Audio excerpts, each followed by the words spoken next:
Hi, podcast listeners. This is CNBC's Becky Quick, and I'm on assignment in Omaha, Nebraska. We'll be sharing with you here, in its entirety, our coverage of the 2025 Berkshire Hathaway shareholder meeting. The conglomerate's chairman and CEO, Warren Buffett, spends hours answering shareholders' questions. The famous investor has been noticeably quiet about the markets in recent months. He spoke about that and a whole lot more than we were expecting. Here's a tease for you. You are going to want to stick around till the end for this one.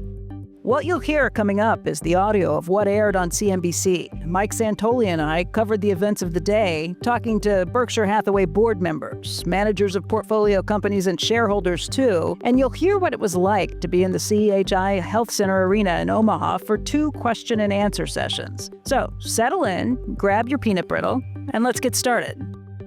Good morning, everybody, and welcome to CNBC's special coverage of the 2025 Berkshire Hathaway shareholder meeting. I'm Becky Quick, here with Mike Santoli this morning. We are live in Omaha, Nebraska, on the floor of the CHI Center Exhibit Hall.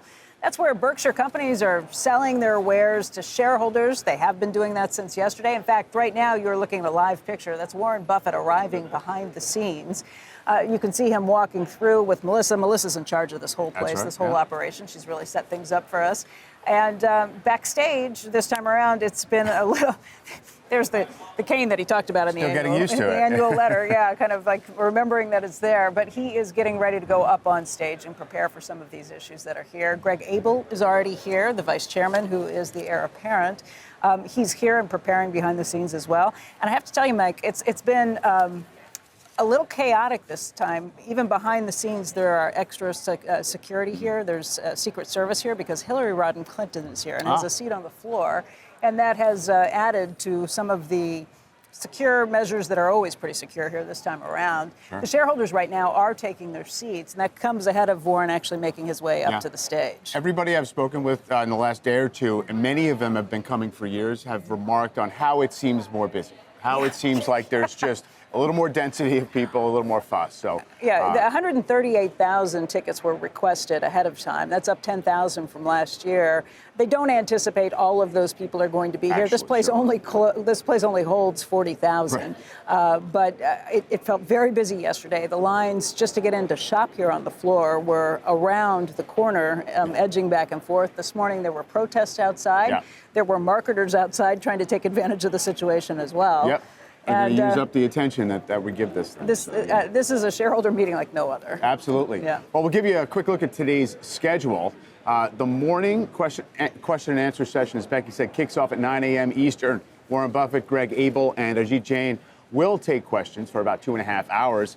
After that, we will join you again then to break down everything we just heard.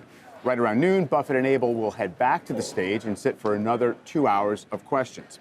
We'll wrap up all the day's headlines when that ends and bring you a post-meeting analysis until 2:30 p.m. So buckle up. We got a long day. Absolutely. Yeah, we'll catch you from all angles. And we have a great lineup of guests on tap as well, including Jeff Rachor of Berkshire Automotive, Irv Blumkin of Nebraska Furniture Mart, and board member Ron Olson.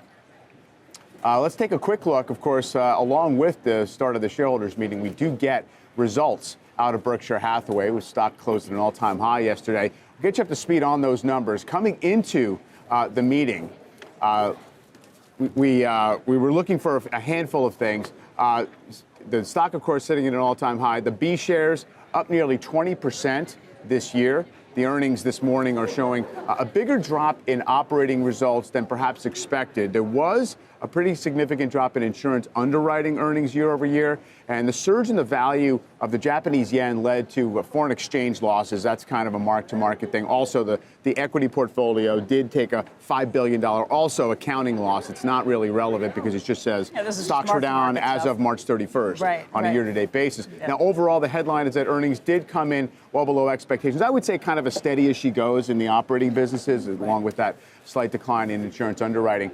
In the release, Berkshire said our periodic operating results may be affected by the impact of ongoing macroeconomic and geopolitical events. The release also said the pace of changes in these events, including international trade policies and tariffs, has accelerated in 2020. And I have to say, that is the question that I received most from shareholders who have been writing in, hoping to get questions in front of Warren Buffett and G. Jane and Greg Abel for this. That tariffs was front and center. I can imagine he's more going to be questions prompted on that than anything else. Yeah, it's certainly the biggest swing factor that's shown up in the last several weeks that could impact them. Also notable, Berkshire did not list the value of its 5 largest holdings as of March 31st. Of course, they listed the stocks. They are the same top same 5 top stocks. American Express, Apple, Bank of America, etc. However, Coca-Cola. didn't change. It would appear there's no material change in the amounts.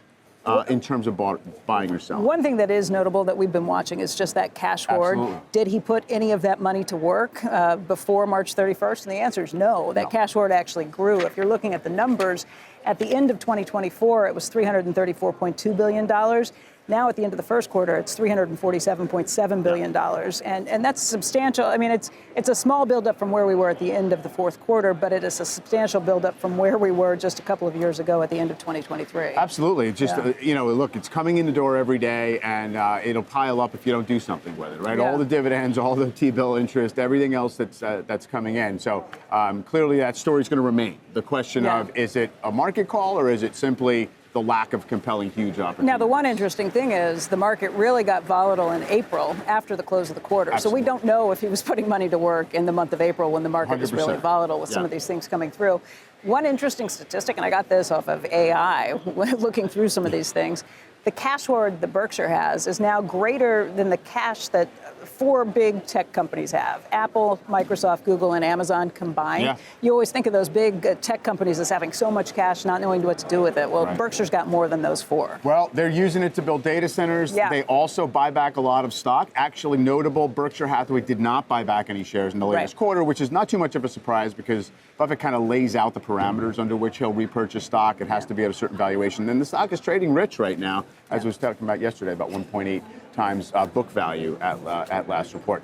Let's dig further into Berkshire's earnings now with David Samra, Managing Director and Portfolio Manager at Artisan Partners. He manages Artisan's International Value Fund. It's a 5-star fund that has outperformed the S&P this year, up nearly 7.5%. David is also a Berkshire shareholder and been coming to this meeting for more than 30 years, David, is that right? Yep, I went to Columbia Business School where Warren went to school, and I've been coming to this meeting ever since. Excellent. So just, I guess, top line, I mean, how are you thinking about the position Berkshire finds itself in as it goes into this meeting? And just a quick take on the results. Well, I think that their largest business, which is obviously insurance underwriting, is impacted in the first quarter by the LA fires. The LA fires is one of the largest natural disasters that we've had in this country. And Berkshire, of course, is set up not only to underwrite natural disasters like that, but also obviously have the capital to be able to pay a large claim like that, which is relatively unique in the property catastrophe insurance industry. So I think you'll see in their earnings that insurance underwriting went backwards versus this time last year in the first quarter. But overall, that insurance business continued to do well.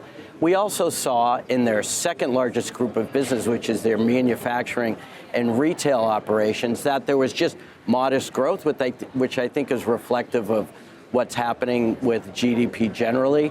Saw a nice growth in the energy business. I think Greg Abel does a terrific job managing that company. And then, of course, you have the investment operations, which are very relevant. You had some mark-to-market during the quarter, but of course, we've got $600 billion worth of assets there, including the treasuries and the roughly $300 billion of equities that are going to have some impact quarter to quarter as they swing and generate investment income. So I would say, generally speaking, it was a rough quarter in insurance. That might help premiums, pricing for insurance, have some stability as capital exits that industry to pay these insurance claims. So that might help pricing stay more stable as we go through the year. So that'll be generally good for insurance. But I think that the earnings look pretty solid. You know, a big part of what we've been seeing over the last several years here is bringing more of Greg Abel and Ajit Jain to the front, having them on stage, asking questions. And yesterday, Sue Decker, the lead director, was with us and said that, look, at this point, Greg's really practicing the job of CEO. What do you think about that transition process? How do you feel about things? Well, I think Greg's been a CEO of a very large company for a long time, so maybe practicing is a little bit of a stretch. The second largest component of Berkshire's earnings is that very long list of companies that are here today on display, and it's important to have some oversight on those businesses. You know, as Warren and Charlie say, that they sort of abdicate responsibility to running those businesses, and I think that having Greg on board will provide some incremental level of supervision that may help those from an operating perspective. And his street cred when it comes to capital allocation, that's a question that we've seen brought up too. How do you feel about it? It's interesting that he was very involved in those Japanese investments, which have done extremely well. And it was very clever the way that those were put together, with Berkshire being able to borrow in yen, which did impact the earnings this quarter as the yen has appreciated. But that investment was very clever, and those businesses are very, very complex businesses. And so that's very good news with Greg being involved in those investments and the success of those investments. As I talk to investors in Berkshire, there is a little bit of a disagreement over whether the company, whether Buffett himself is stockpiling all this cash and creating maximum flexibility for this eventual transition, financial flexibility, and essentially just sort of give a clean slate in that regard. Or maybe it's just, you know, an outgrowth of the fact that he doesn't really see that many well-valued large opportunities. Maybe it's a combination of both, but is there, is there a way you think about that in particular? And do you think also that means down the road there's going to be some kind of catalyzing restructuring that some people have talked about for a lot of time, a big buyback or something like that? Yeah, I can only speculate, of course, because I haven't had a conversation with anybody about it. But I think there was a combination of factors. I think Apple's valuation had increased significantly. Yeah. And so disposing of a meaningful amount of Apple stock has caused cash to pile up. I think that generally speaking, the market is at a valuation that doesn't scream undervalued, so there's not a lot of big bargains that are out there. And the third thing that I would say is, if you look at the absolute dollars there and the potential to make an acquisition, and today, a few $100 billion in a well-timed acquisition could be deployed. So I think that that, as is always the case with Berkshire, they have a significant amount of capital available to be deployed when there is a bargain available, when there is something meaningful to buy. And we're just not in an environment where there's any distress out in the market or there's excess, where there's a lack of liquidity. But Berkshire should be able to put that money to use. Is there anything you're in particular eager to hear, Warren and the team address today in the Q&A? I'm interested to hear their thoughts on the underwriting cycle, because that is their big business and what might happen there. And it's fantastic to have Ajit up on the stage to be able to address those issues.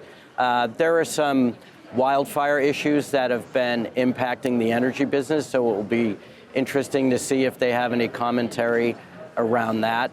And I think that it will be interesting to hear, of course, Warren's thoughts around tariffs. Yeah. That is the topic of the moment.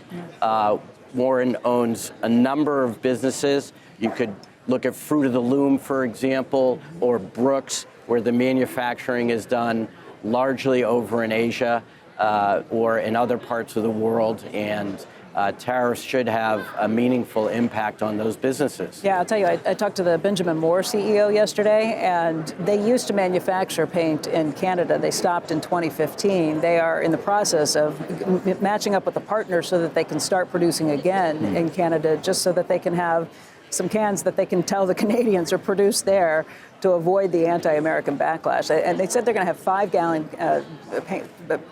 5-gallon buckets that are available starting in mid-May. They'll have 1-gallon buckets available by the middle of July. Yeah. Yeah, and I think there's a lot of uncertainty in the market. Yeah. You can see it in the price of gold, and maybe you're seeing it in the valuation of Berkshire Hathaway today. This flight to safety, and the correlation between those assets is pretty interesting. Oh yeah, over the last 6 months, I pointed that out yesterday. Gold and Berkshire Hathaway shares have basically diverged from most other stocks. Yeah, I think the differential that we showed was up 19+% for Berkshire Hathaway, down by just over 3% for the S&P 500, and that's the biggest divergence going back more than 10 or 15 years, I think, that we've seen. Maybe even longer than that. $1.1 trillion market cap plus. So I don't know if anybody who was coming here 30 years ago thought we'd get there, but it's pretty certainly not. Certainly not. But I'm glad that we did. Yeah.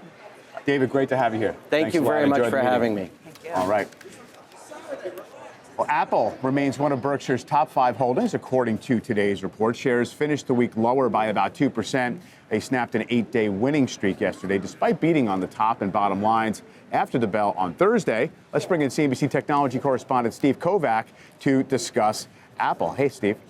Hey, Mike. Yeah, I mean, you guys were saying the tariffs were the talk of the town out there in Omaha. They were the talk of the town in Cupertino 2 days ago when I was out there reporting on this earnings report. And what we learned really is Tim Cook's management of the supply chain ahead of those April tariffs. So what he told us, Jim Cramer and I talked to him about these earnings reports, and what he told us was they were able to kind of move supply around in order to mitigate the worst effects of the tariffs right now in the June quarter, and telling us that this quarter, in the June quarter, they're expecting more than half of the iPhones sold in the United States will have been sourced in India, which, of course, has that lower tariff rate compared to the massive one they're facing over in China. Also, kind of painting this picture that, you know, what we can expect moving forward in the months and years to come, that more and more products that are sold in the U.S. will be sourced not from China, but from India for the iPhone side. And then for other products, that means like AirPods and watches and things like that, and Macs,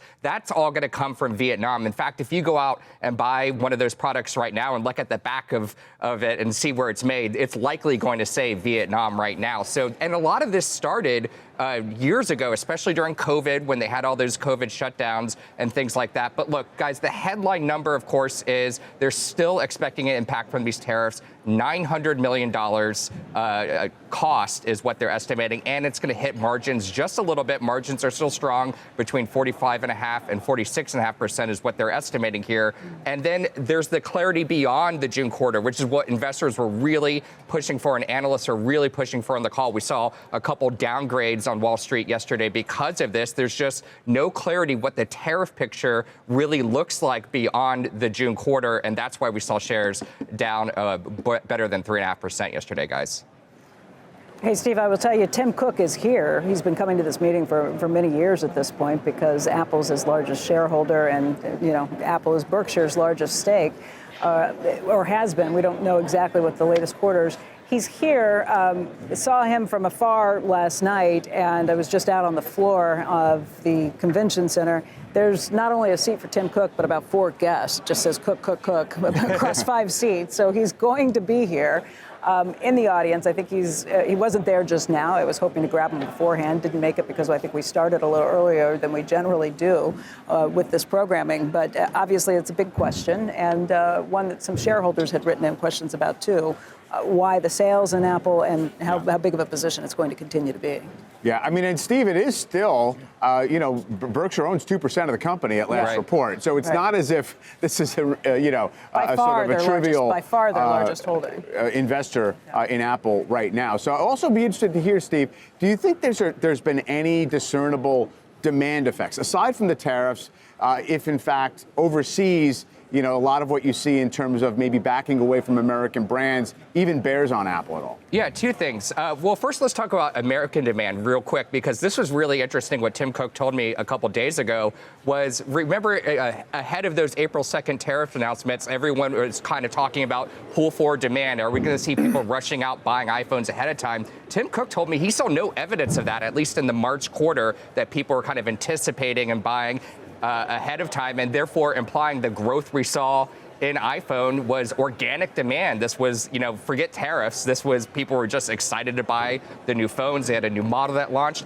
But you're totally right, Mike, to point out the anti-American sentiment. We've been seeing this for a number of years, even before President Trump initiated these tariffs, that Huawei came back online and started making phones again a couple years ago. And just quarter over quarter, year over year, Huawei continues to eat into the market share in China. China's sales were down to 16 billion. Now the growth rate is not as bad as it was before. It was still negative 2% in China year over year. Not as bad as that negative 11 that we saw in the December quarter. But still, China is way down from its peak. And part of that, at least, is that negative sentiment or this nationalistic view that we have to buy these homegrown brands like Oppo and Huawei. So that's just a trend that we're going to continue to see. And then the question becomes, what exciting thing can Apple do over in China to get those customers excited? Some people are saying that might mean a new kind of phone design, those foldable phones that those customers typically like. And then, of course, there's artificial intelligence. We know that big miss that they had in this past quarter, delaying that big Siri AI update. That caused a lot of analysts to reduce their expectations for iPhone sales. And in China, they love specs, they love AI, they love cool technical things like that. And when Apple can't offer it, but one of those Chinese brands can, that's why we see so many people gravitate to that, Mike. Yeah, well, Steve, thanks very much for all the color. We'll see what we hear if Warren addresses any of that today in the room. Well, Berkshire shareholders traveled to Omaha to hear Warren Buffett speak, but also to shop. It's been pretty unbelievable watching the number of shareholders that poured in here yesterday trying to get some advance shopping done. There are probably fewer people on the floor right now than you might usually see, and that's because people are vying for seats right now. There's no reserved seating here. You want a seat, you better get your rear end into one. But See's Candies brought over 24,000 pounds of chocolate. Sales were up 9% over Friday of last year. I will promise you they will sell out of all of that candy. They do every single year. And then you've got Squishmallows. There are Warren and Charlie special Squishmallows that are made for Berkshire Hathaway. There's Warren Buffett getting a look at his Squishmallow yesterday. They're over at the Jazzwares booth, and they're in very high demand, too. They're only available here, and they sell about 1,000 per hour over the course of 2 days. Talked to the CEO yesterday who said their only limiting factor is that they only have 12 registers. So if they could get people out faster, they would. Every year they've brought more people to try and do registers and then meet people in the crowds going through. This year, by the way, there's only one book that's being sold here on the floor at the Bookworm. It's a new book, 60 Years of Berkshire Hathaway. The book is the brainchild of Carrie Sova. She's a longtime friend of the Berkshire family and a former manager of this annual event. There's only 5,000 copies of that book for sale, and there are 10 that are being auctioned specially. Last I heard, the highest bid that they got for one of those was $150,000. Oh, wow. Those are signed by Warren Buffett. You can only get the last 10 copies that have been signed. He promises he's never going to sign another one except for maybe to Carrie Sova. Wow. But that's where things are going now. Buffett and Sova signed 20 copies to raise funds for the Stevens Center that serves the homeless population here in South Omaha. And Buffett wrote in his annual letter that he would match the contributions from shareholders who purchased the special 20 books with a starting price of $5,000. 16 have already been auctioned off, with one going for that $150,000. That was yesterday here. The other 4 will be awarded to the highest bidders here at the meeting in person this weekend. All right, President Trump's 25% tariff on auto parts going into effect today, but automakers getting a little bit of relief last week after Trump signed an executive order softening some of the levies and offering a partial reimbursement plan on cars assembled in the U.S. Ford and Stellantis ended the week higher, but GM down about 4% after lowering its full-year guidance. Our next guest thinks the president's willingness to compromise is a good sign for the industry. Joining us now is Jeff Rachor, CEO of Berkshire Hathaway Automotive, the largest GM dealer in the country. Jeff, great to have you here. Mike, Becky, it's always great to see you here at the annual meeting. How are you navigating through all this? Well, obviously, these are exciting times in the automotive industry, and the tariffs are certainly in the headlines every day. But I would tell you, I wish I could give you absolute clarity on exactly how tariffs are going to manifest themselves.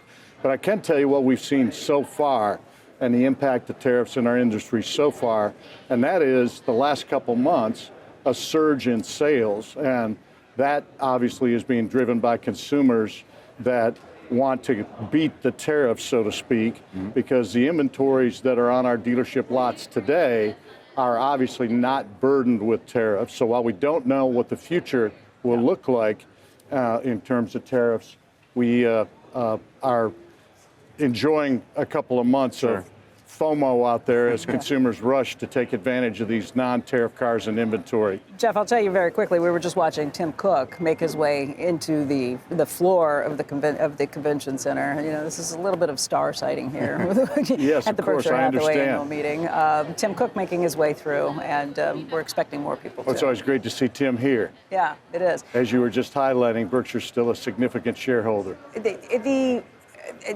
The pull forward effect, the FOMO effect that you're talking about, how's that going to, I mean, how are you planning for that to have an impact down the road? Is it going to mean you're going to see slower sales in the back half?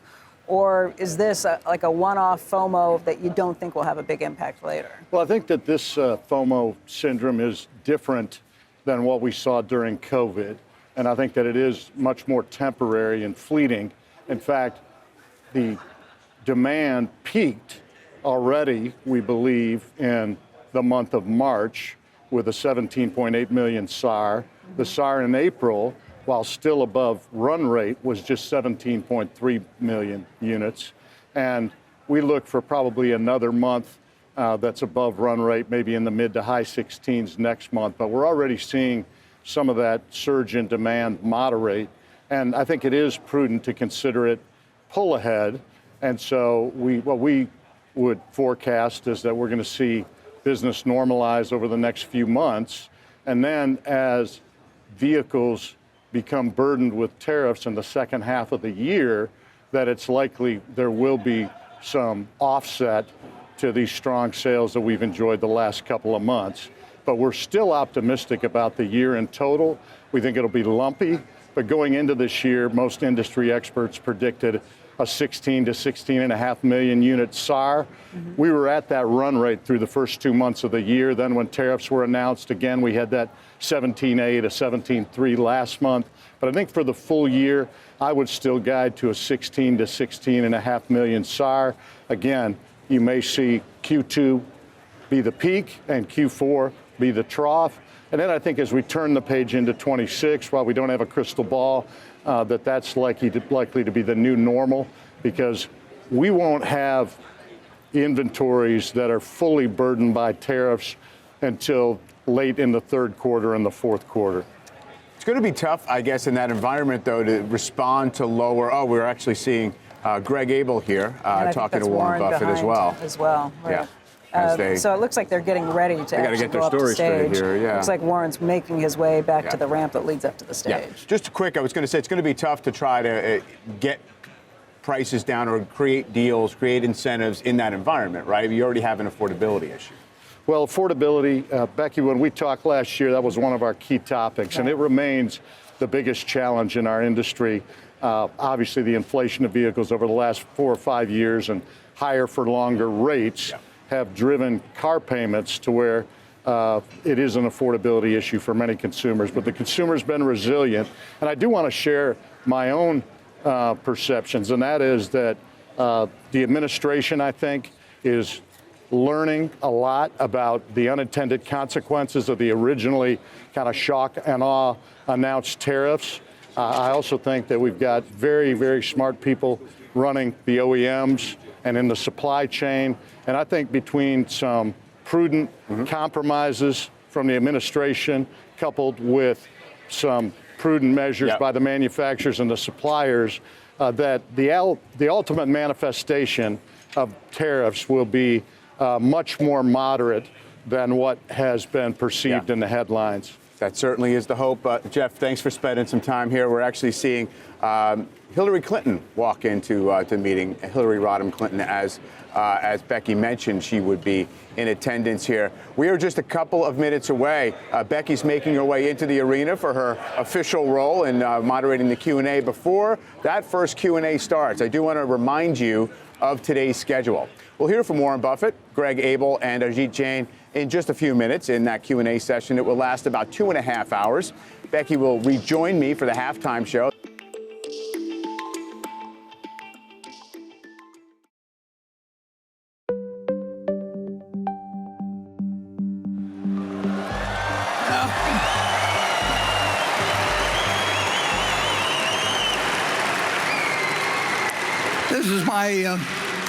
This is my 60th annual meeting, and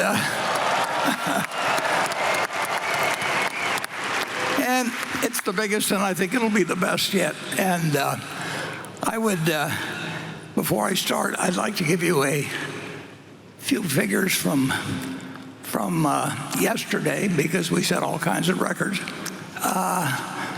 Yesterday we had 19,700 people that joined us in the afternoon between noon and 5 o'clock, and that was up from 16,200, which was a previous record the year before. And in every aspect, we set records. See's Candy did $317,000 against $283,000 the year before.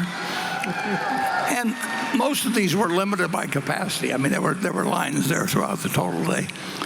Brooks did $310,000. It was an all-time record sales day for them, and I think they have close to 3,000 runners lined up for Sunday, which is a lot of people to get up. I think we've had 2,200 or 2,400 before, but 3,000, and that doesn't count me, and it won't count me. And I could go up and down the line. Jazz wears around 250,000, double the previous years. They just sell as fast as they can sell. Most every place had people lined up at the cash register, sometimes for a lot longer wait than wish we had, but we'll learn the game eventually. And it goes on and on. Every company set records, and there's no way of knowing how many people we have here today. We have people listening in around the world, but I think we'll probably set records in a great variety of ways. And we're going to have, in a minute, we'll get to the question and answer, but I'd like to first introduce our directors, and I'm Warren Buffett, and I was born and bred right here in Omaha.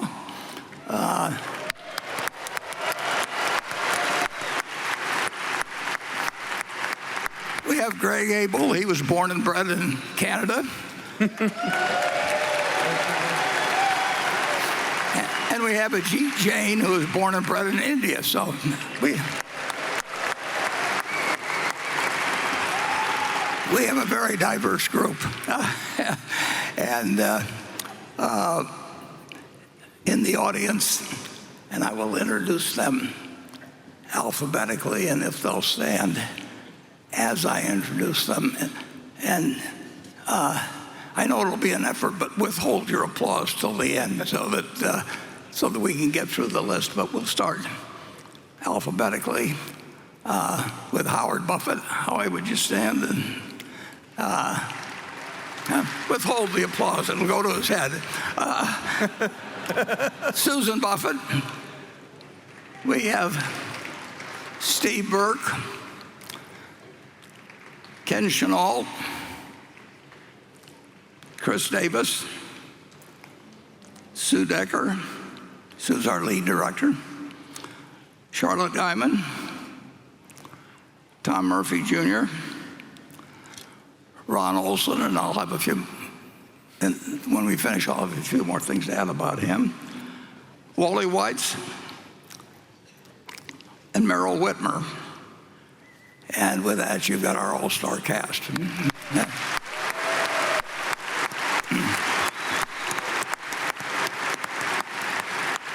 And Ron, if you don't mind standing, I would like to point out that Ron, they finally got through an age director thing at Berkshire. I think we had 5 that were over 90 here not so long ago, but we put in the highest, or Sue tells me anyway, that it's the highest age limit that any of the companies she checked out came up with. But Ron has been on the board for 28 years and been associated with Charlie Munger at Munger Tolls for many years beyond that, and has been around at a variety of times of crisis and joy and disappointments and surprises and everything else at Berkshire, and has been of invaluable help to us. So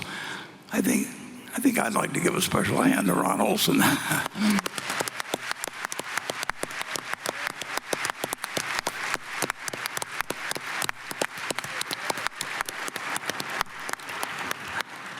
And I think I'll do something else that isn't done usually at annual meetings, but I haven't had a chance. I listened to him on Thursday afternoon. It's the only investment quarterly call that I listen to, but I listened to Tim Cook, and I understand, and it'll be tough for me to see him from up here, but Tim Cook, there he is.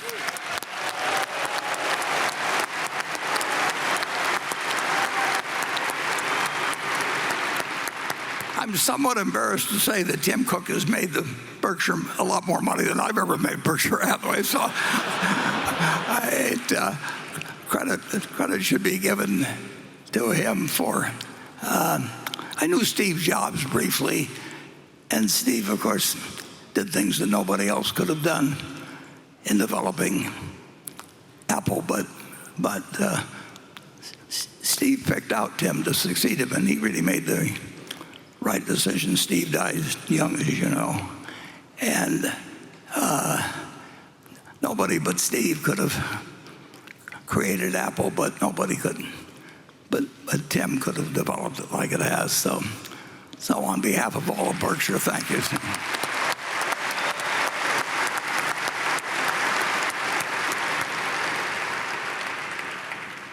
There's a couple other people I'd like to thank. I don't do any work in terms of the show or anything else around Berkshire, but what you see today is the product of a lot of people at Berkshire. They forget, they don't think of themselves as the one who's supposed to screw a light in and leave for somebody else, and specialists to come along and do other things. The people of Berkshire put on this show every year, and our chief financial officer and just everybody pitches in. It's a remarkable organization that way, but it's led this year in the last few years by Melissa Shapiro, and she's made this whole thing work. Melissa.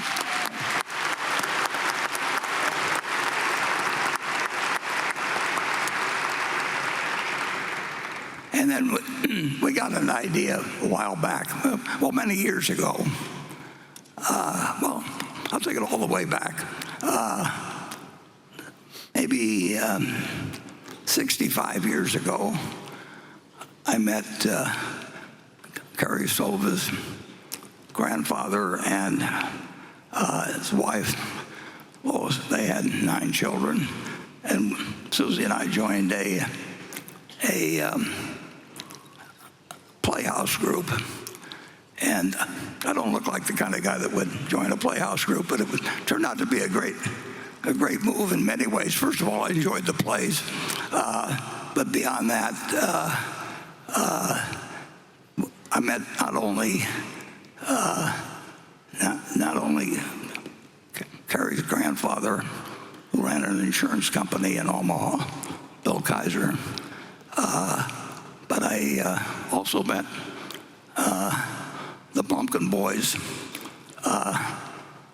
parents, Louis and Francis. So in one sort of accident, when I was in my 20s, came up with all kinds of good things. And in connection with Carrie, her father ran a company called Central States. And later on, we bought that company. And then her father ran the company. Her sister went to work for Berkshire some years ago, and then she decided to have a family and subsequently had 4 kids, so she left. But Carrie moved right in, and Carrie had amazing talents behind, just like a good many people do. They have talent you don't realize till you give them some responsibility. And so 10 or 11 years ago, I asked Carrie to do a 50th anniversary book about Berkshire and just use her imagination. And she didn't need to check with me or do anything. She never edited a book. She'd never published a book. She'd never dealt with the printers before. But she just went out and promptly put together this 50th anniversary book. And then this year, then Carrie, of course, got married and had 3 kids, so she had to leave us. But we go to a baseball game once a year, and we invite some of our distinguished alumni like Carrie to join us. And Carrie, even though she was raising 3 children, and you may have met 1 or 2 of them in the last day or so, she volunteered to bring together a 60th anniversary book, and which I asked for. And again, she took the whole thing. She just did it. She kept doing the things with her kids, and every now and then I'd ask her how it was going, and she'd tell me how it was going. And so she put together the 60th anniversary book, and got it done by, maybe a week before the meeting, because I gave her the assignment very late. And yesterday we sold, I think it was 4,000 plus, 4,000 to 4,500 maybe. 4,400. We printed 8,000. We intended to print 5,000, but so we sold 4,400 books yesterday, and we'll have roughly 3,600 left out there today. And it's kind of a whimsical but accurate, and she came out with just the book I hoped she would come out with. And then as we went through this publishing experience, Carrie wouldn't take a dime,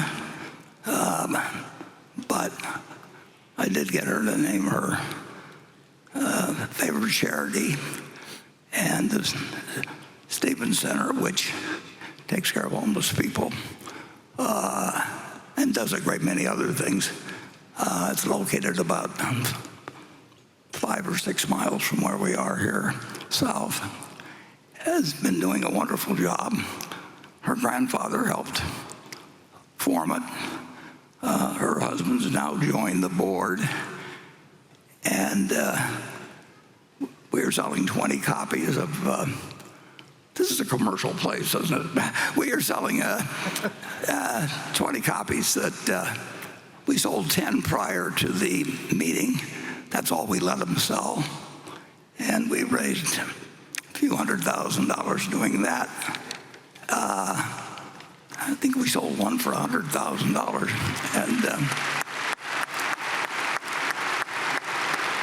But we limited that to 10.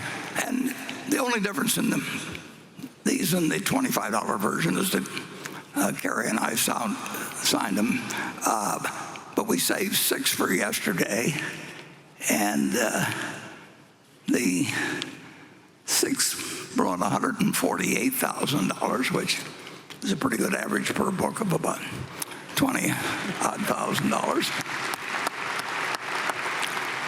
And then I had them save 4 more. So this afternoon when we disband at 1 o'clock, the area right behind us that has all the goods in it, in the bookstore, they will sell the final 4.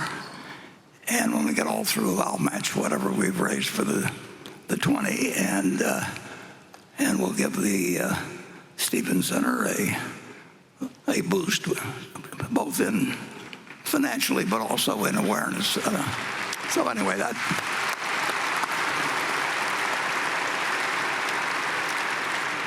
And when you look at that book, Kerry really did the whole thing. I mean, there's a lot of information in there, and she dug through it, and she came through a couple times maybe to check a fact or two. But she got material from the Munger family. She just did a wonderful job, and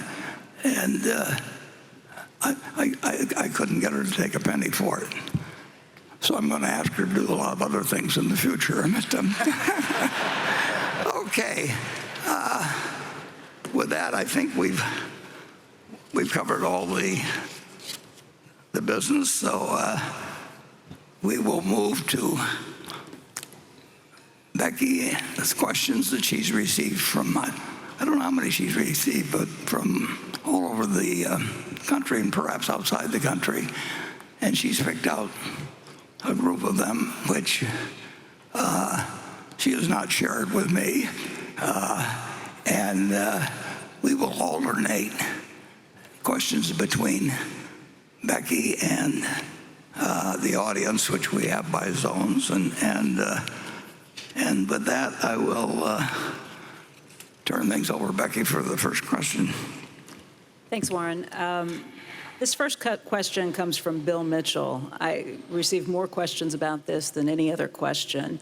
He writes, Warren, in a 2003 Fortune article, you argued for import certificates to limit trade deficits and said these import certificates basically amounted to a tariff. But recently, you called tariffs an act of economic war. Has your view on trade barriers changed, or do you see import certificates as somehow distinct from tariffs?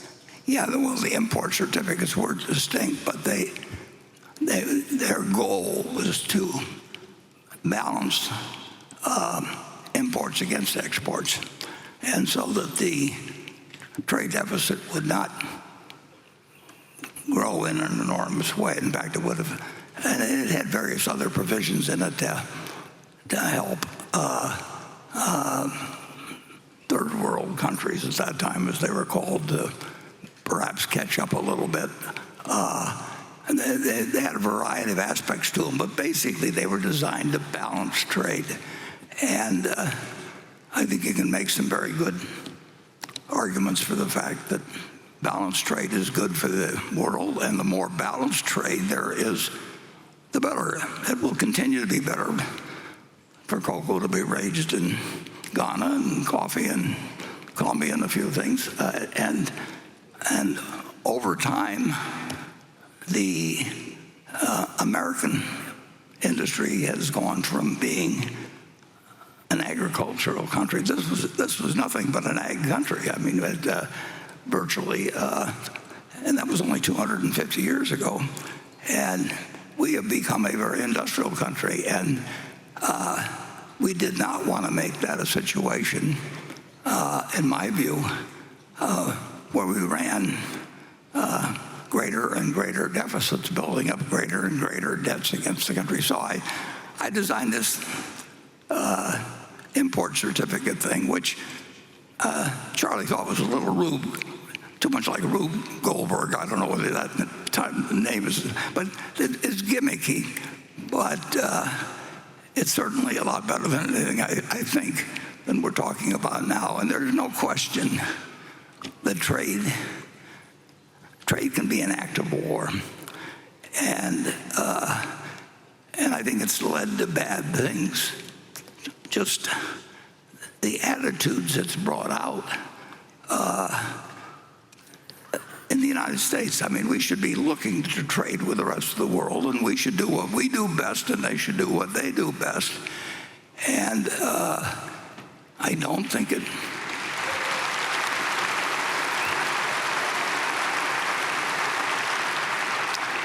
That's what we did originally. I mean, we were good at producing tobacco and cotton 250 years ago, and we traded it. And we want a prosperous world with 8 countries with nuclear weapons, including a few that are what I would call quite unstable. I do not think it's a great idea to try and design a world where a few countries say, ha, ha, ha, we've won, and other countries are envious.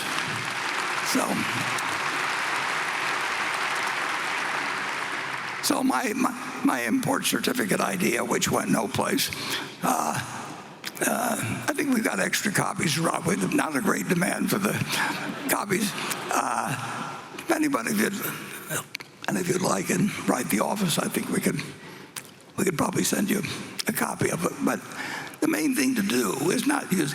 Trade should not be a weapon. And the United States, we've won. I mean, we have become an incredibly important country, starting from nothing 250 years ago. There's nothing been anything like it. And it's a big mistake, in my view, when you have 7.5 billion people that don't like you very well, and you got 300 million that are crowing in some way about how well they've done. And I don't think it's right, and I don't think it's wise. I do think that the more prosperous the rest of the world becomes, it won't be at our expense.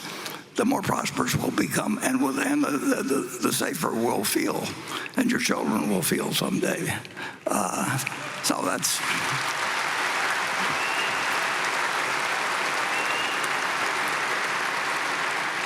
But don't expect my import certificate idea to go up down there with Adam Smith's Wealth of Nations or anything. Okay, let's go to Area 1. Mr. Buffett, Mr. Abel, and Mr. Jane, good morning. I'm S.T. Cheung. I'm from Hong Kong. Mr. Buffett and Mr. Munger did a very good and successful investment in Japan in the past 5 or 6 years. The recent CPI in Japan is currently above 3%, not far away from its 2% target. Bank of Japan seems very determined in raising rates, while Fed, ECB, and other central banks are considering to cut them. Do you think BOJ, Bank of Japan, makes sense to proceed the rate hike? Will its planned rate hike deter you from further investing Japanese stock market or even considering to realize your current profits?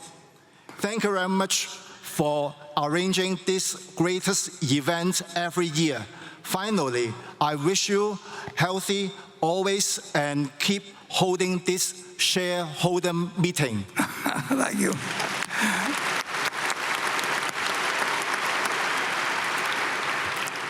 Well, I'm going to extend the same goodwill to Japan that you've just extended to me. I'll let the people of Japan determine their best course of action in terms of economics. It's an incredible story. It's been about 6 years now, as you pointed out.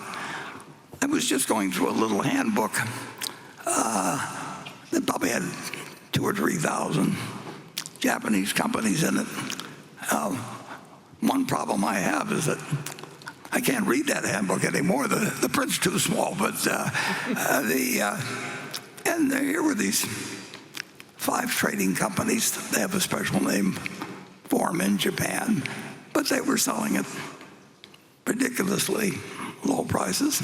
And so I spent about a year acquiring them, and then we got to know the people better, and everything that Greg and I saw we liked better as we went along. So we got fairly close to the 10% limit that we told the company we would never exceed without their permission. And so we did ask them recently whether that limit could be relaxed, and it's in the process of being relaxed somewhat.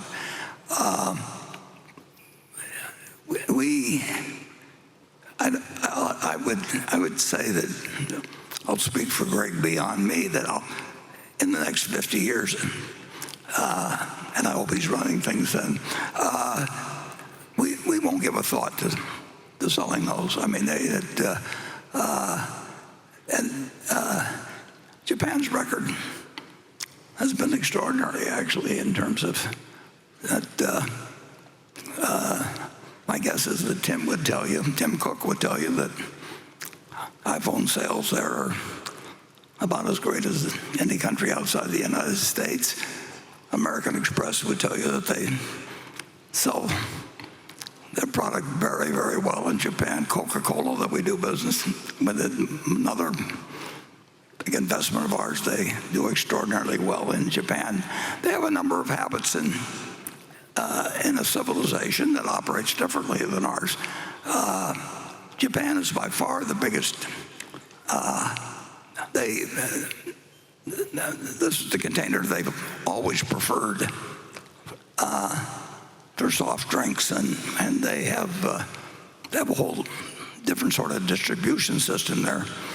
But we have been treated extremely well by the 5 companies. They talk with Greg primarily. I went over there a year or 2 ago. But Greg's more cosmopolitan than I am, so he's which isn't saying much, actually.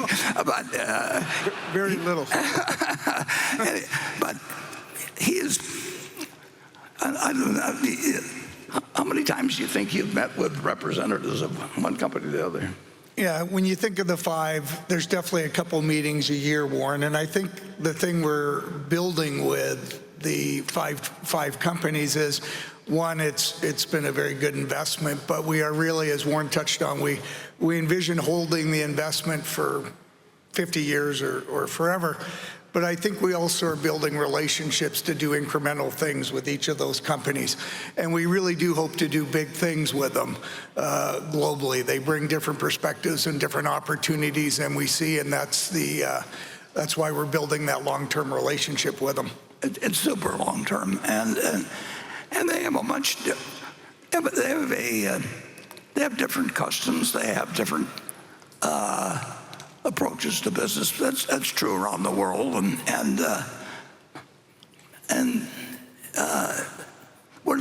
we don't have any intention in any way of trying to change what they've done because they do it very successfully, and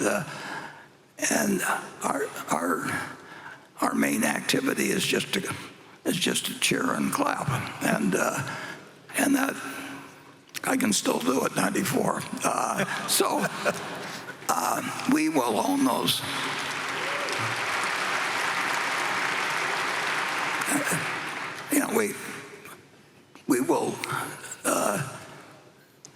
We will not be selling any stock. I mean, that will not happen.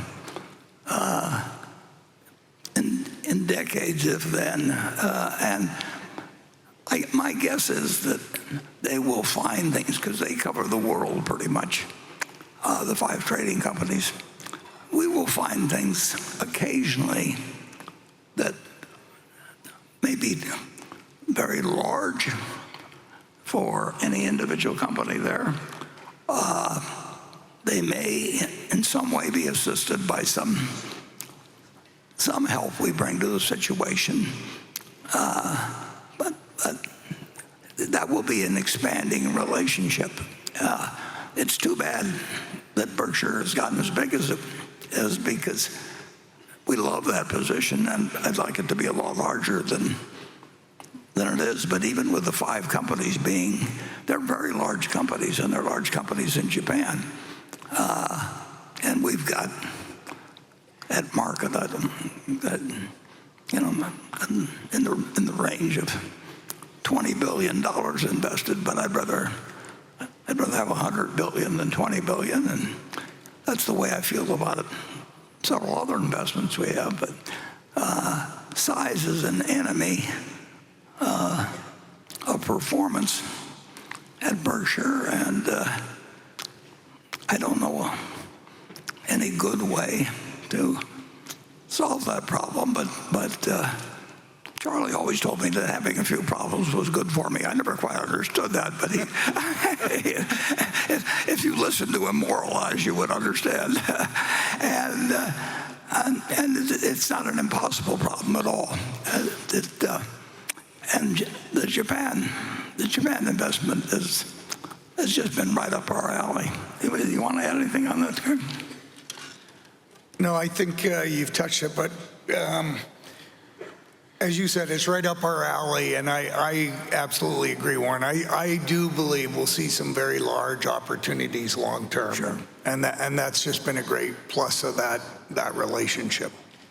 Yeah, I would say they would like to present us with opportunities. We would like to receive them. We've got the money. We both get along very well with each other, and they have some different customs than we have.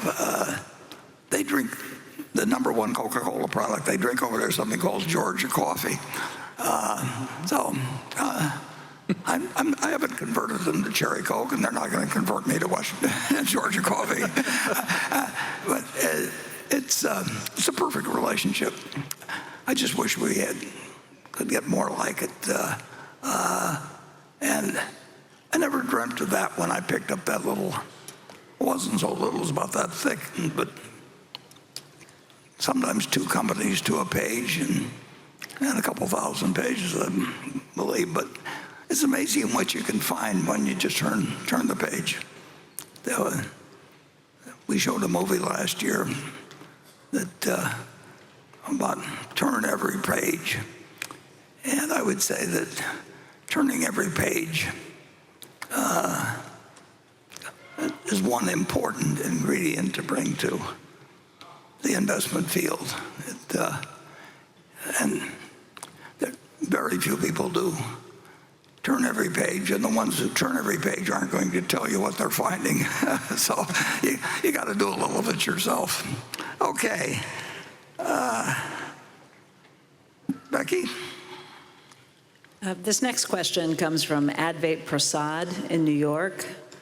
He writes, today, Berkshire holds over $300 billion in cash and short-term investments, representing about 27% of total assets, a historically high figure compared to the 13% average over the last 25 years. This has also led Berkshire to effectively own nearly 5% of the entire U.S. Treasury market. Beyond the need for liquidity to meet insurance obligations, is the decision to raise cash primarily a de-risking strategy in response to high market valuations, or is it also a deliberate effort to position Berkshire's balance sheet for a smoother leadership transition, providing Greg Abel with maximum flexibility and a clean slate for future capital allocation decisions? And I will add one line from another shareholder, Mike Conway, who asks, are you encouraged you may see some fat pitches coming your way? Yeah. Well, I wouldn't do anything nearly so noble as to withhold investing myself just so that Greg could look good later on.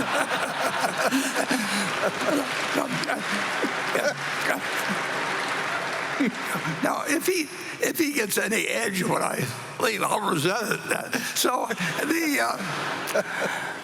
the amount of cash we have is we would spend, well, we came pretty close to spending $10 billion not that long ago, for example, but we'd spend $100 billion. I mean, and those decisions are not tough to make.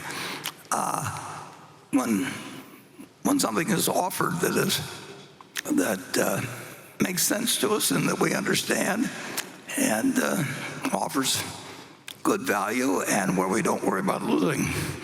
And the one problem with the investment business is that things don't come along in an orderly fashion, and they never will. I mean, it isn't like every day. The long-term record is sensational, but that is not a product. And I've been in, I've had 200 trading days times 80 years. It's 16 million trading days. It kind of, 16,000 trading days. It would be nice if every day you got 4 opportunities or something like that, and you could, and they were expected to be equally attractive. If I was running a numbers racket, every day would have the same expectancy of that I would keep 40% of whatever the handle was, and so the only question would be is how much we transacted. But we're not running that kind of a business, and so we're running a business which is very, very, very opportunistic. And Charlie always thought I did too many things. He thought if we did about 5 things in our lifetime, we'd end up doing better than if we did 50, and that we never concentrated enough. So that we would rather have, if we've got $335 billion now in treasuries, we would rather have conditions that are developed where we would have like $50 billion or something like that. But that just isn't the way the business works. And we have made a lot of money by not wanting to be fully invested at all times. And we don't think it's improper, actually, for people who are passive investors just to make a few simple investments and sit for their life. But we've made the decision to be in the business, so we think we can do a little better than that by behaving in a very irregular manner. But if you told me that I had to invest, let's say that we have a roughly $40 billion a year coming in, and we start with 335. If you told me I had to invest $50 billion every year till we got down to $50 billion, that would be the dumbest thing in the world to invest in that manner. Things get extraordinarily attractive very occasionally. The long-term trend is up. Nobody knows. And I certainly don't know. Greg doesn't know. Ajit doesn't know.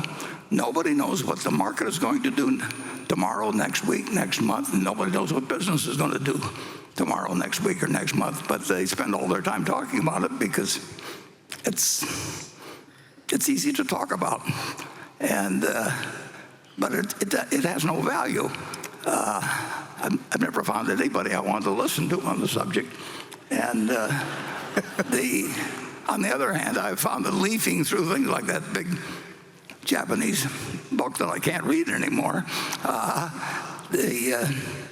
that's a treasure hunt.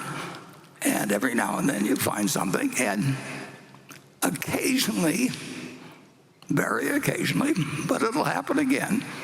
I don't know when. It could be next week, it could be 5 years off, but it won't be 50 years off. We will be bombarded with offerings that we'll be glad we have the cash for. And it'd be a lot more fun if it would happen tomorrow, but it's very unlikely to happen tomorrow. Very, very unlikely to happen tomorrow. But it's not unlikely to happen in 5 years, and then the probabilities get higher as you go along. It's kind of like death. I mean, if you're 10 years old, the chances that you're going to die the next day are low. Get to be 115 or something like that, it's almost a cinch. Particularly if you're a male. I mean, all the records are held by females in terms of age. And I tried to get Charlie to have a sex change so he could test out whether.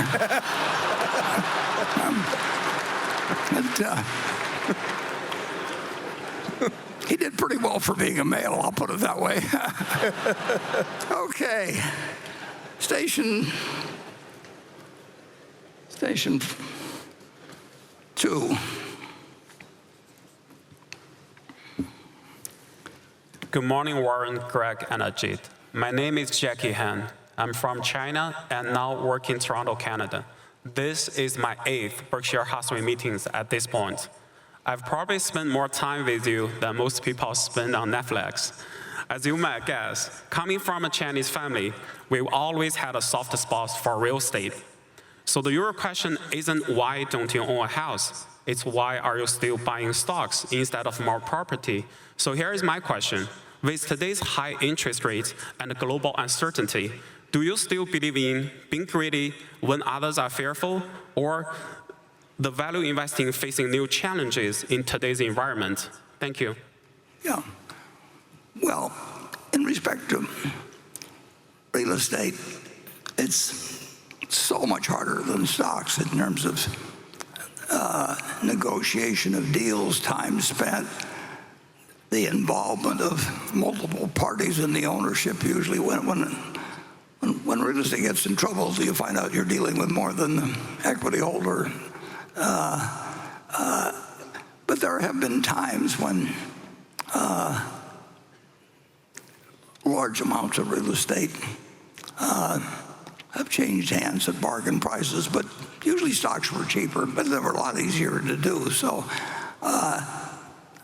Charlie did more real estate. Charlie enjoyed real estate transactions, and he actually did a fair number of them in the last 5 years of his life. But he was playing a game then, and it was an interesting game to him. But I think if you'd asked him to make a choice when he was 21, he had to either be in stocks exclusively the rest of his life or real estate the rest of his life, he would have chosen stocks in a second. There's just so much more opportunity, at least in the United States. There's so much more opportunity that presents itself in the security market than it does in real estate. And in real estate, you're usually dealing with a single owner or a family that owns maybe a large property they've had a long time. Maybe they've borrowed too much money against it. Maybe the population trends are against them. But to them, it's an enormous decision. When you walk down to the New York Stock Exchange, you can do billions of dollars worth of business totally anonymous, and you can do it in 5 minutes. And the trades are complete when they're complete. In real estate, when you make a deal, a big deal with a distressed lender, when you sign the deal, then you go into another phase. I mean, then people start negotiating more things, and it's a whole different game. And a different type of person, to some extent, enjoys the game. We did a few real estate deals that came our way in 2008 and 2009, but the amount of time that they would take us compared to doing something intelligent and probably better in securities, there was just no comparison. I mean, in a real estate deal, every sentence is as important as a person, and in stocks, if somebody needs to sell 20,000 shares of Berkshire or something, and they call us and the price is right, it's done in 5 seconds, and it closes all the time. People who you certainly wouldn't want to have marry your daughter, or they behave well, actually, in stocks. Partly that's because they're probably having their wires or phones or whatever it is recorded as to what they've said and everything. but the completion rate for working on anything in stocks is, assuming you've got a meeting of the minds on prices, essentially 100%. In real estate, it just begins when you agree on deals, and then they take forever. So for a guy 94, it's not the most interesting thing to get involved in something where the negotiations could take years. We have the capability. There have been some huge failures in fact, if you go all the way back to Zeckendorf in the 1960s, he was going to change the world, and Century City out in California is a product of his. And if you go to Urus, if you go to, he was sitting on top of the world with the Urus buildings. And so people tend to get in trouble in that business. The banks usually don't want to recognize it, but that takes a long time to go through the bank processes.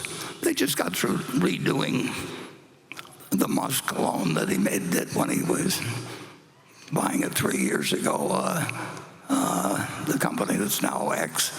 And, 3 years to work out a transaction that, where you've got parties on both sides that aren't ready to act. We find it much better when people are just ready to pick up the phone, and you can do hundreds of millions of dollars worth of business in a day.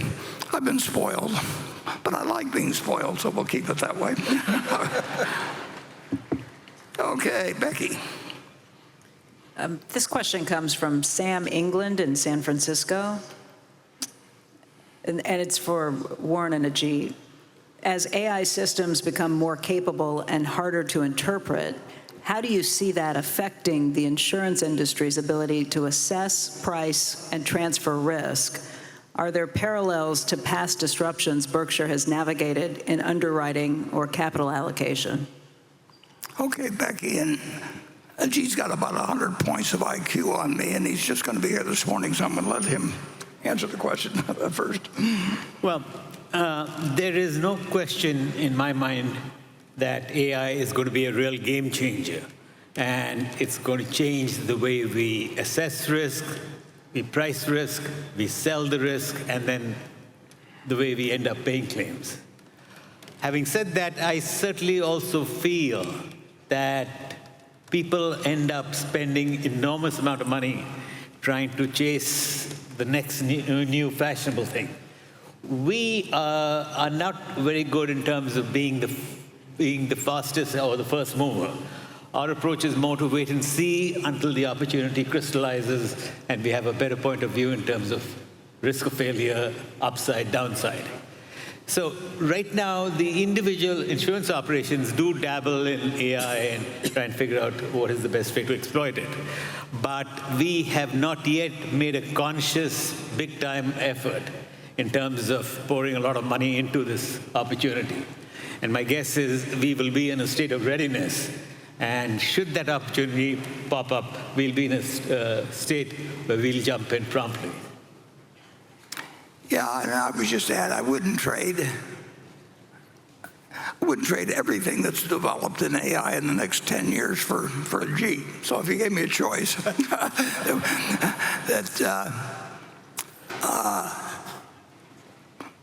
gave me a choice of having $100 billion available to participate in the insurance, property casualty insurance business for the next 10 years, and a choice of getting the top AI product out of whoever's developing it or having Ajit making the decision. I would take Ajit any time. So.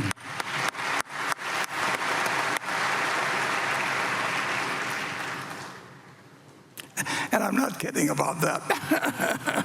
Okay, station 3.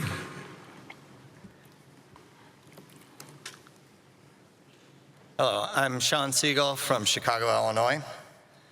Thank you for investing your time, to you and the executive committee for putting on this meeting, and for bringing together a diverse group of people in attendance under one roof. Out of all the companies that Berkshire Hathaway owns, there was one that you acquired, the Chicago-based company Portillo's Hot Dogs.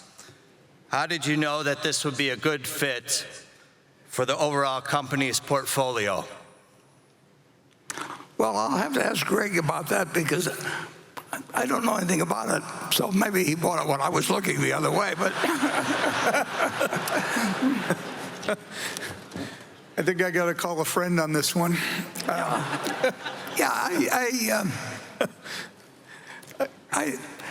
We own a lot of companies, but I do like to think I know most of them. But it may be a subsidiary of a subsidiary in some way, but I really don't know a thing about it. I'm sorry to. Yeah. That may be a good thing. I do know something about hot dogs, though. So. Right. And we do have a lot of companies in Chicago, Warren. Yeah. Through Marmon, and that's been a great opportunity where we've accumulated a variety of excellent companies under that portfolio. But as you noted, I don't believe Portillo's falls under that. Yeah.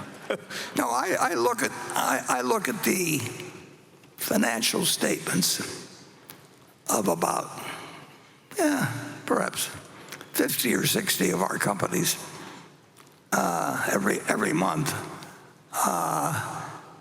But in the case of Marmon, for example, Marmon itself owns over 100 companies, and it was the creature of. It was created by Jay Pritzker and his brother Bob, and it was a remarkable company when we bought it. But it was highly diversified already, and then we've diversified it further. So it is something of a Berkshire within Berkshire, and we found that that's working very good as an arrangement. It was interesting. Jay Pritzker was a remarkable manager, and there's various branches of the Pritzker family. So it really goes back to A.N. Pritzker before Jay and so on. But in 1954. They changed the federal tax code very dramatically in the United States. It was quite a blow to me because I'd been at Columbia and I'd been reading a J.K. Lasser book about the tax code, and then they went and changed the whole damn thing. So it did. But 54 was a big year, a big change. Those years come every now and then, like 1986, and you may see a big one of these days. And there was a company called Rockwood Chocolates in Brooklyn, and they made Rockwood chocolate bits, which we used to sell at the Buffett grocery store, and people made chocolate chip cookies out of them and everything.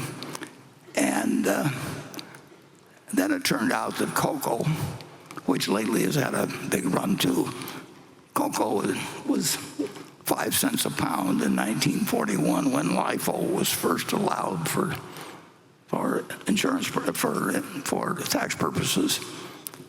And the Rockwood Chocolate Company went into on the LIFO message, so they owned like 30 million pounds or thereabouts of cocoa.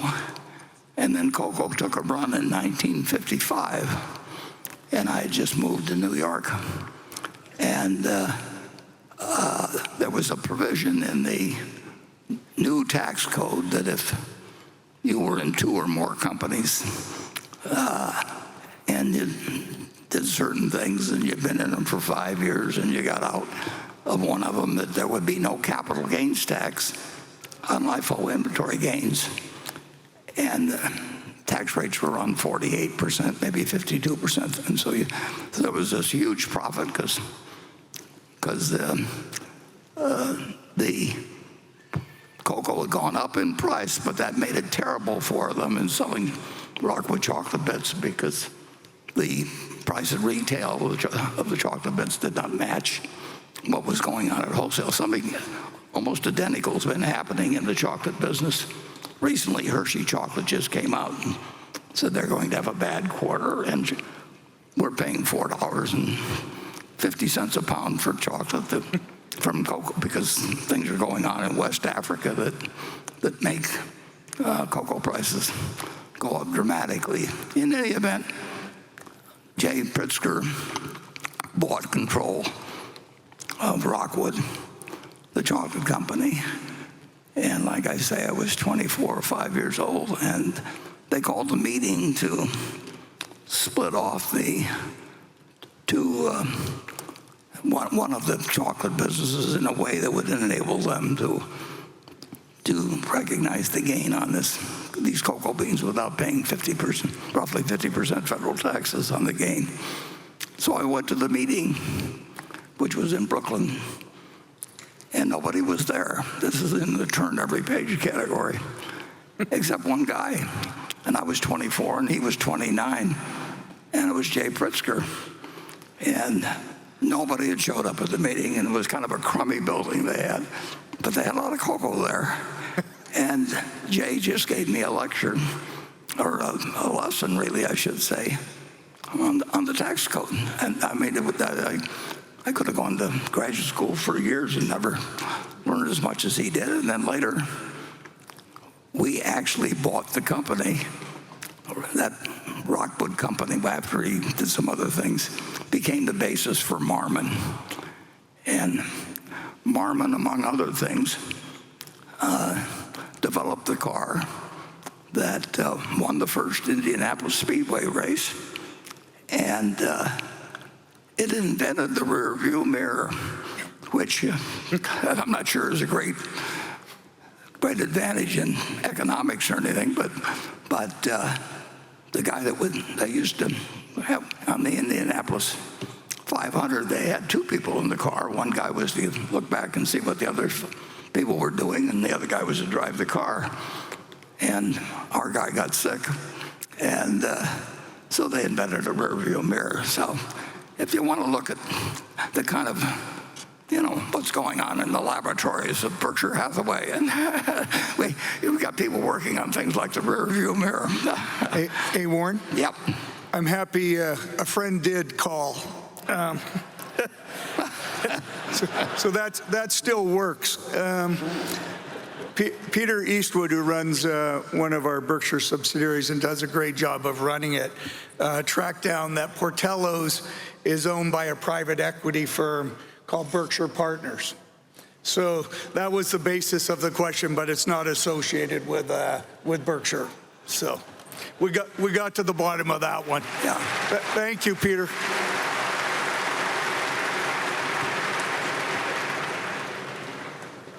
That's just a sample of the way we operate around Berkshire. Okay. Becky. All right, this question comes from Jessica Poon, who says, you've long been a strong believer in the American tailwind and the resilience of the United States, and history has proven you correct.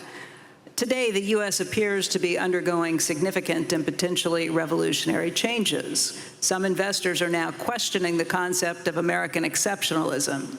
In your view, are investors being overly pessimistic about the U.S. economy, or is the country indeed entering a period of fundamental change that requires a reassessment from a new perspective? Well, I would say that Jessica, who I believe it sounds as if she is the step-granddaughter of one of our managers that I mentioned in the annual report. It may not be the same one. But in any event, America's been in significant and revolutionary change really ever since it was developed. I mentioned that, we started out as an agricultural society. We started out as a society with high promises, and we didn't deliver on them very well. We said all men were created equal, and then we wrote a constitution that said blacks get counted as 3/5, and in Article 2, you'll find male pronouns used 20 times and no female pronouns used. So, it took till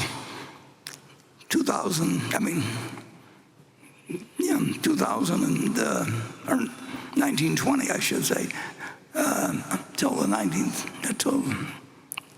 Amendment was passed, saying, oh yeah, we promised the women this back in 1776, and now we'll do something about it. And then we didn't do something about it for a long time. So we're always in the process of change. We'll always find all kinds of things to criticize in the country. But the luckiest day in my life was the day I was born.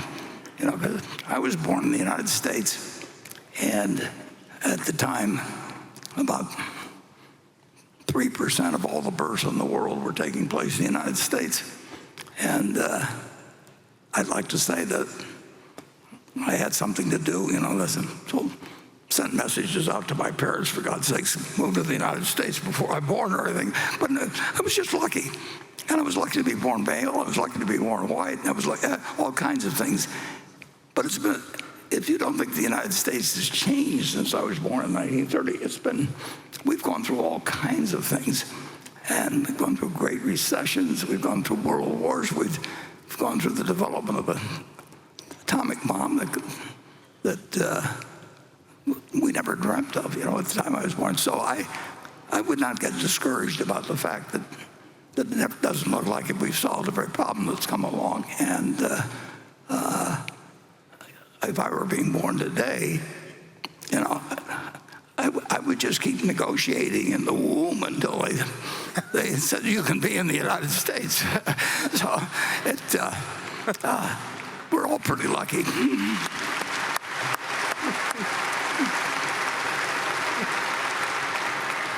Do you want to give any? We've got two non-United States guys here just to get the other side. So. Who now live in the U.S. Okay, station 4.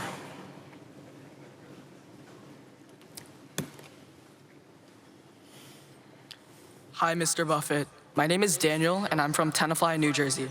First of all, I just want to say how grateful I am for getting the opportunity to ask you a question. When it comes to your principles of investing, you often talk about how important it is to be patient. Has there ever been a situation in your investing career where breaking that principle and acting fast has benefited you? Thank you. Well, that's a good question. And there are times when you have to act fast. In fact, we made a great deal of money because we're willing to act faster than anybody around. Jessica Toombs is, I think she's the stepdaughter or step-granddaughter of Ben Rosner, a manager of ours.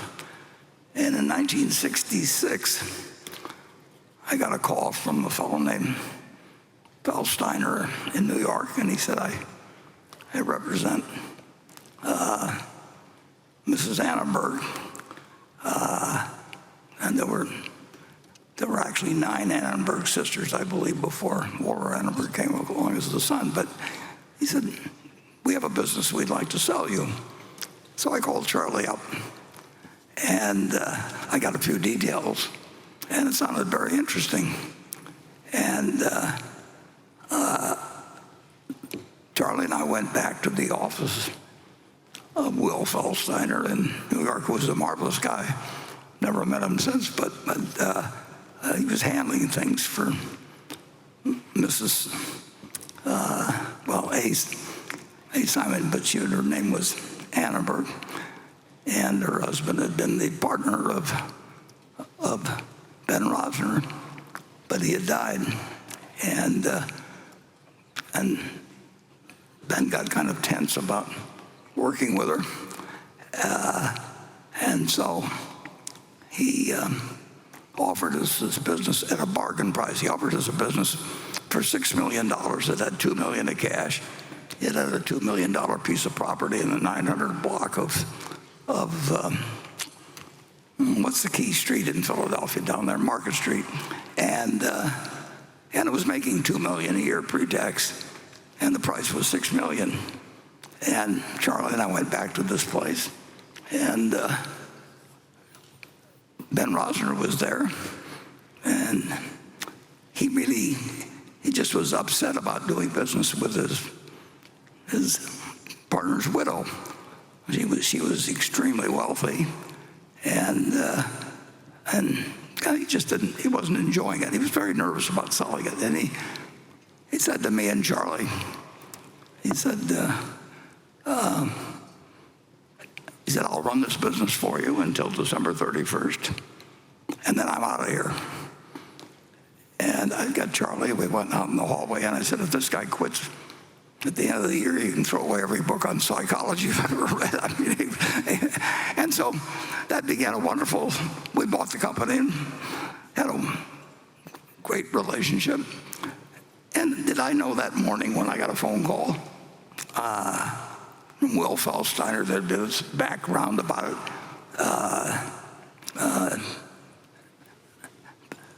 I've had a couple of times, and that was one of them, where people in the East felt that they had a stereotype in their mind of what people from the Midwest were like. And Ben had been married. His first marriage was to a woman from Iowa, and he just figured that anybody from the Midwest was okay. And the trick when you get in a business with somebody, or get in a room with somebody like that, and they want to sell you something for $6 million that's got $2 million in cash and a couple million in real estate and is making $2 million a year, you don't want to be patient then. You want to be patient and waiting to get the occasional call. My phone will ring sometime, with something that, wakes me up. I may be sleeping in there or something, but you just never know when it'll happen, and that's what makes it fun. I mean, so patience.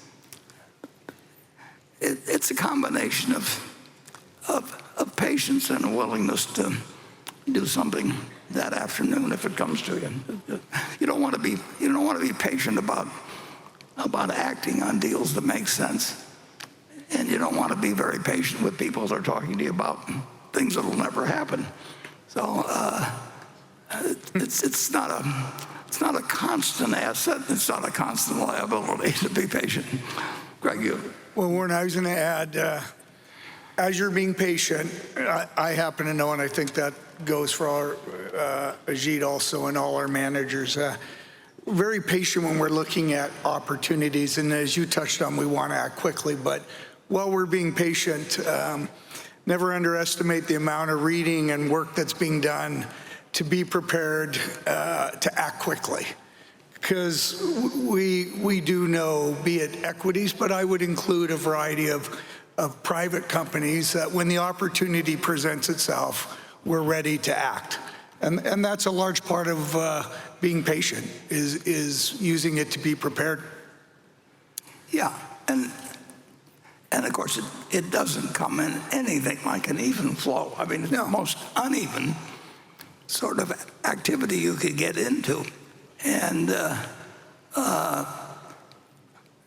main thing you have to do is you have to be willing to hang up after 5 seconds, and you have to be willing to say yes after 5 seconds. And absolutely. And you can't be filled with self-doubt in the business. You just forget it, and it's going to work. get going to some other activity. But you also, I mean, one of the great pleasures, it is the great pleasure actually in this business, is having people trust you. And that's really why work at 90 when you've got more money than anybody could count. You know, if they started today and having machines that are helping them and everything else, it means nothing in terms of how you're going to live or how your children are going to live or anything else.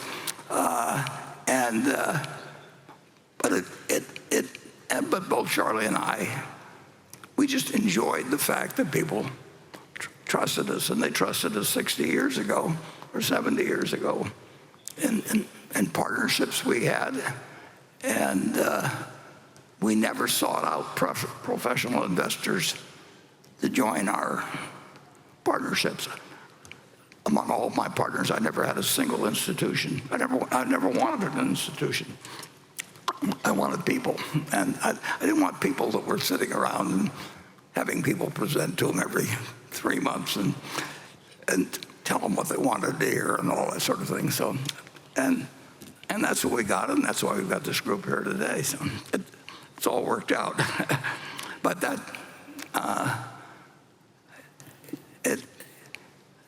it's you don't want to be patient when things are going your way.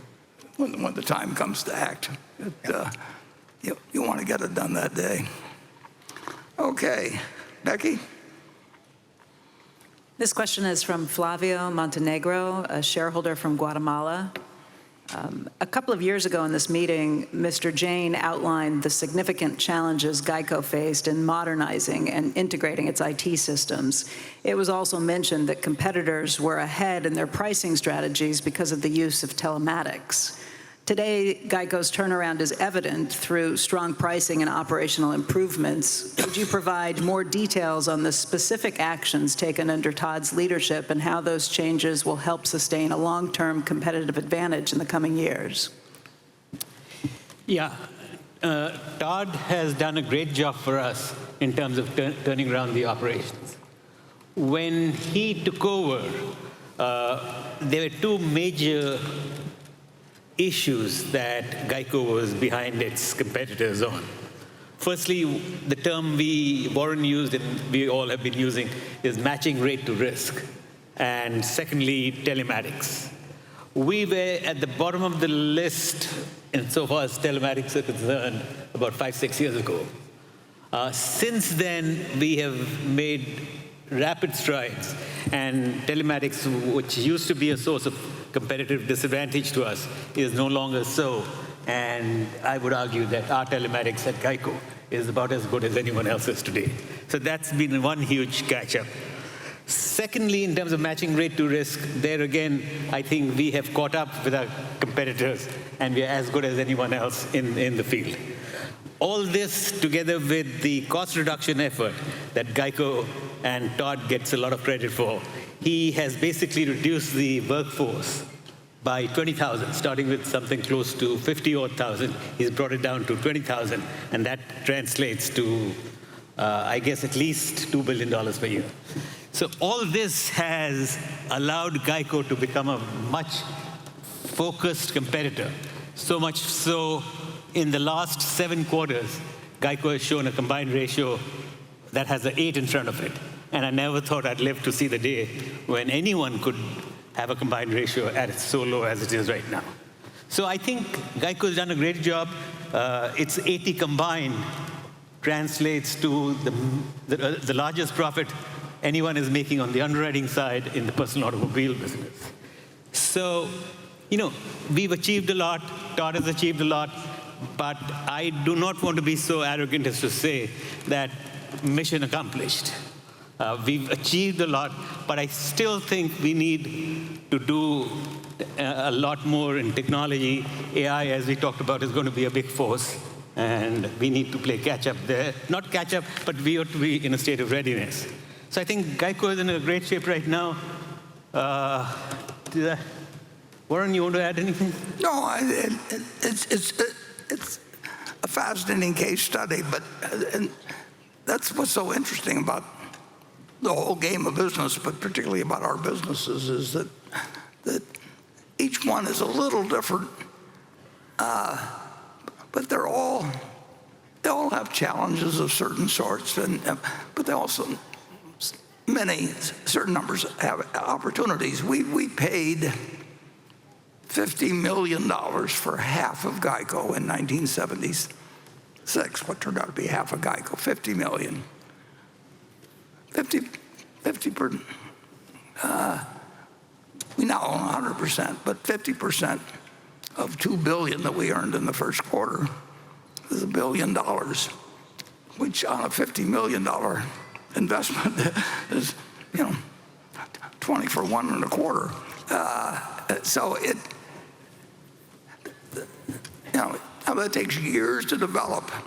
But the interesting thing is the auto insurance policy, which didn't even exist 100 years ago. I mean, you didn't, I should say 120 years ago. But it's by far the largest item in the property casualty insurance business. It's huge. The only thing I'd like to add is, in addition to the underwriting profit, Geico provides $29 billion of float. Oh, yeah, in addition, yeah. And that's not unimportant. When you paid $50 million to get the business, it's giving you $29 billion to work with for nothing. And on top of that, gives you $1 billion of profit in a quarter. The interesting thing about auto insurance is that the company was started in 1936. We're selling the same product as 1936. We're being more sophisticated about pricing it than we were then. Somebody just made the judgment, the fellow that came from USAA, made the judgment that government employees, the name GEICO stands for Government Employees Insurance Company, that government employees were better drivers than average. And I don't think he was an actuary or anything else, but he just made an observation. And so he left USAA, which is still a very successful company, and he started GEICO for a few $100,000. And he made money the first year from underwriting. He made money the second year. This is not a public offering type thing, deal where, use phony accounting for 10 years and all that sort of thing. They just priced it to make money. And that's exactly what's been done since 1936. The policy really, your auto insurance policy looks a lot like the one that you had then. And this huge field has sprung up around us, and it's still growing. And of course, nobody likes to buy insurance, but they sure like to drive. and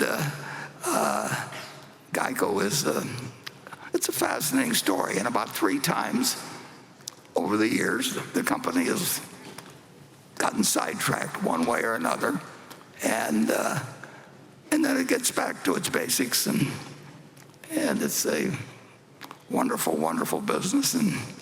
And we showed at this annual meeting one time a message from Lorimer Davidson. And Lorimer Davidson in January of 1950 was the only person in a building that I'd gone down on a Saturday to visit, but it turned out they didn't work on Saturdays in Washington, and I pounded on the door till finally a janitor let me in. And I said to the janitor, "Is there anybody else I can talk to here except you?" And he didn't take it personally, and he said, "Well, there's one guy up on the 6th floor." And a fellow named Lorimer Davidson did wonderful things for me.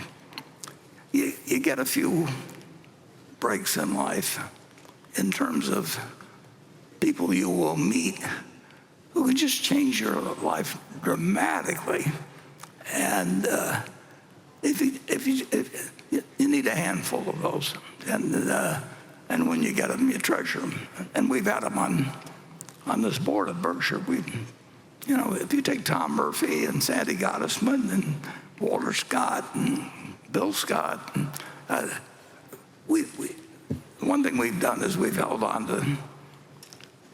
human assets. We've made lifelong assets out of people that are the right sort, and with incredible talent, but also just lots of fun to work with and always doing more than their share. And, you know, to get a chance to talk to Lorimer Davidson on a Saturday afternoon, you just listen carefully. And that comes in the category of turn every page. You know, some of them you want to turn pretty fast, but you just get lucky in life, and you want to take advantage of your luck. Okay, station 5. My name is Benjamin Graham Sanderson from Pasadena, California. Warren, thank you for all you've taught us over the years. Earlier you said nobody but Steve Jobs could have created Apple, but nobody but Tim Cook could have developed it like he has. Warren, nobody but you could have created Berkshire, and I presume you view Greg as an outlier among outliers, but he seems so normal. Sorry, Greg. You know, that's a nice way of saying subnormal, actually, but I appreciate it. So I was hoping you could share what specifically about Greg makes him your preferred successor. And Greg, we're excited to get to know you more over the next few decades. Thank you. Thank you. Yeah. Thank you.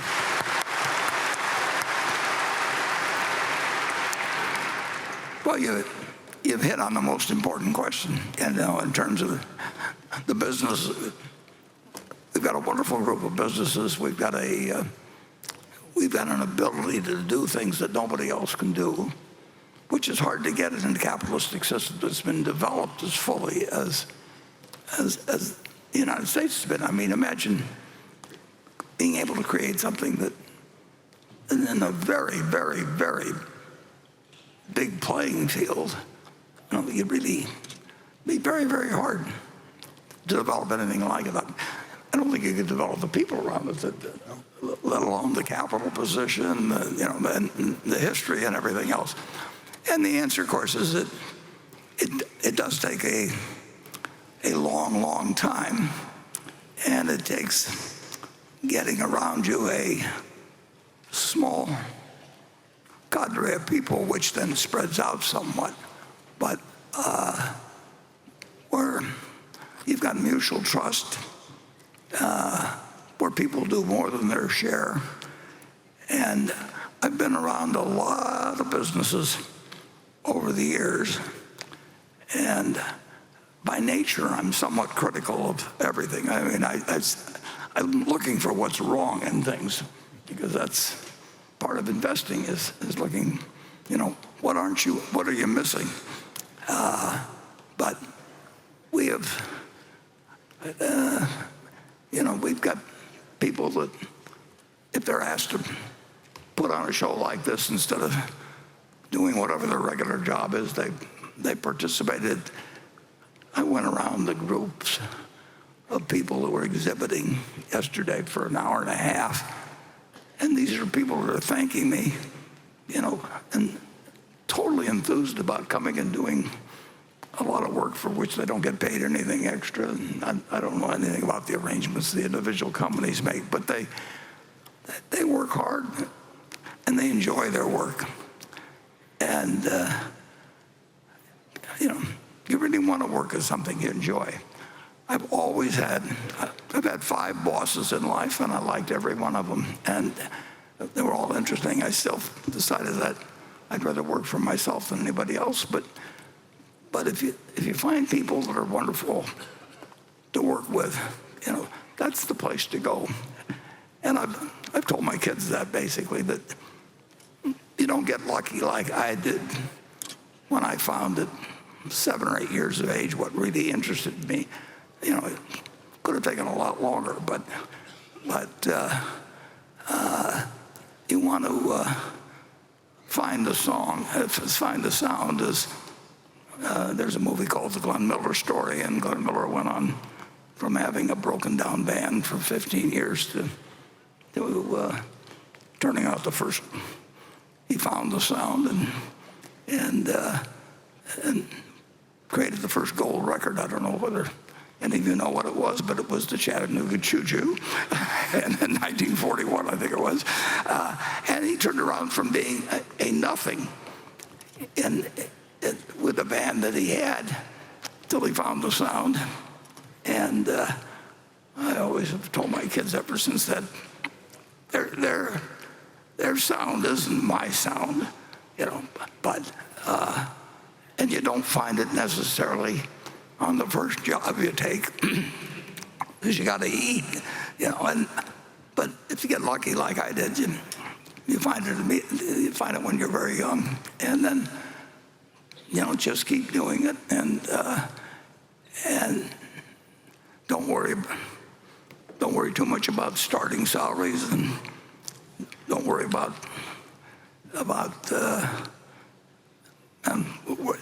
be very careful who you work for, because you will take on the habits of the people around you. So there's certain jobs you shouldn't take, but you've got the greatest country in the world, and you've got the greatest time in the world. So I would say that while I'm handing this over to Greg, that you know, you can't even dream all the dreams that you could have about a place like Berkshire. But the big thing you have to do, though, is to be sure you can play the next day. I mean, in terms of financial activities on a meaningful scale, you know, you don't want to go. There was a book about, what was the name of that book? You only have to get rich once. I mean, you don't want to do anything that risks what's been created. So you know, if very stupid things are happening around you, you do not want to participate. If people are making more money because they're borrowing money, or they're participating in securities that are really pieces of junk, but they hope to find a bigger sucker later on. You just have to forget that. That'll bite you at some point. And the basic game is so good, and you've been so lucky to be born now. I mean, if I've been born in 1700, I'd say, I want to go back in the womb. What the hell with this? I mean, it's too hard. But now I've come along to do something where I can just play around all day with things I enjoy doing, and it's really it's a pretty wonderful life. Anything, Greg, you want to add or subtract from that?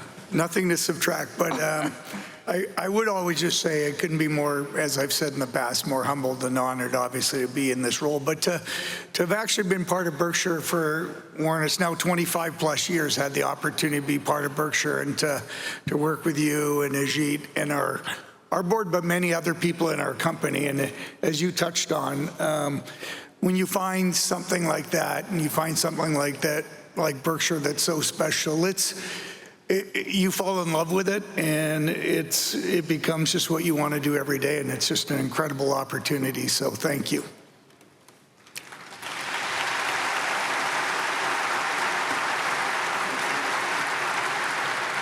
And to the gentleman who asked the question, if you don't find it immediately, you know, don't starve to death or anything in the meantime. But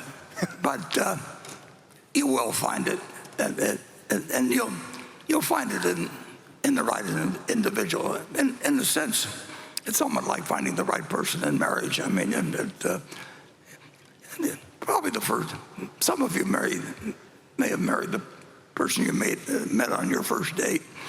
Although I guess they don't even have dates anymore. But you know, it's sometimes it pays to wait too. Okay, Becky. This is a question from Mark Bonke and Helen Friedrichsen in Rapid City, South Dakota. As the U.S. dollar quickly loses value in relation to other foreign currencies in 2025, is Berkshire Hathaway taking steps to minimize this currency risk and its impact on quarterly and annual earnings? If so, please explain. And I'll just add from Mary Cheng, another shareholder, Berkshire currently borrows in Japanese yen to offset its currency risk and its Japanese stock investments. In the future, will you invest in foreign currency denominated assets unhedged? Yeah, well, we always have, pretty much. The Japanese situation is different because we do intend to stay so long with that position, and the funding situation is so cheap that we essentially have attempted to some degree to match purchases against yen-denominated funding. But that's not a policy of ours. In fact, that's the first time we've done that, and we've owned lots of securities in foreign currency. So we do nothing in terms of the question about its impact on quarterly and annual earnings. We don't do anything based on its impact on quarterly and annual earnings. I mean, there's never been a board meeting I can remember or the conversation I had with Charlie where I say, if we do this, our annual earnings will be this, and therefore we ought to, whether it's accounting or whether anything, we just, the number will turn out to be what it'll be. What counts is where we are 5 or 10 or 20 years from now. And if you start focusing on what number you're going to produce, you will quickly get tempted, at least based on the experience I've seen from viewing 20 companies. You will get so you'll, one way or another, play around with the numbers, and sometimes seriously play around with the numbers. And I've seen people that I trust them in all kinds of other ways, but they regard playing around with numbers as perfectly okay. And that's just not something, we just don't think about that. So actually the yen,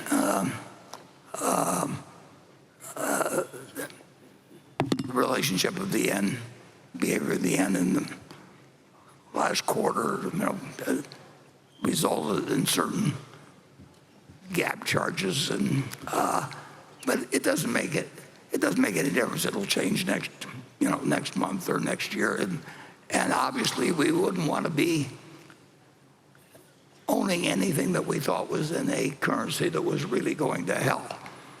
And that's the big thing we worry about with the United States currency. I mean, the tendency of a government to want to debase its currency over time there's no system that beats that. You can pick dictators, you can pick representatives, you can do anything. But the people, there will be a push toward weaker currencies. And of course, that is, I mentioned very briefly in the annual report that the fiscal policy is what scares me in the United States, because it's made the way it is, and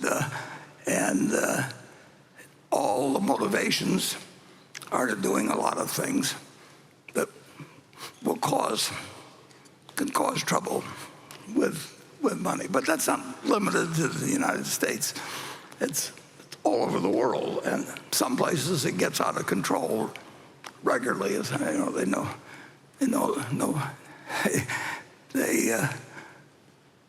they devalue at rates that are breathtaking, and that's continued. I mean, and people can study economics and you can have all kinds of arrangements, but in the end, if you've got people that control the currency,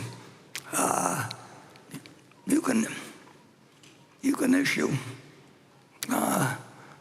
paper money, and you will, or you can engage in clipping currencies like they used to do centuries ago, or there will always be people, and it's the nature of their job. I'm not singling them out as particularly evil or anything like that, but the natural course of government is to make the currency worth less over time, and that's got important consequences. And it's very hard to build checks and balances into the system to keep that from happening. And we've had a lot of fun here in the last, either the first 100 days or the last 100 days, whatever you want to call it, watching what happens when people try to make sure that they aren't running fiscal risks. And that game isn't over, and it never will be over, in finality. If you look up and search the great inflations of post-World War II, it's just a list that goes on forever, and the same names keep popping up and everything. So the value of currency is a scary thing. And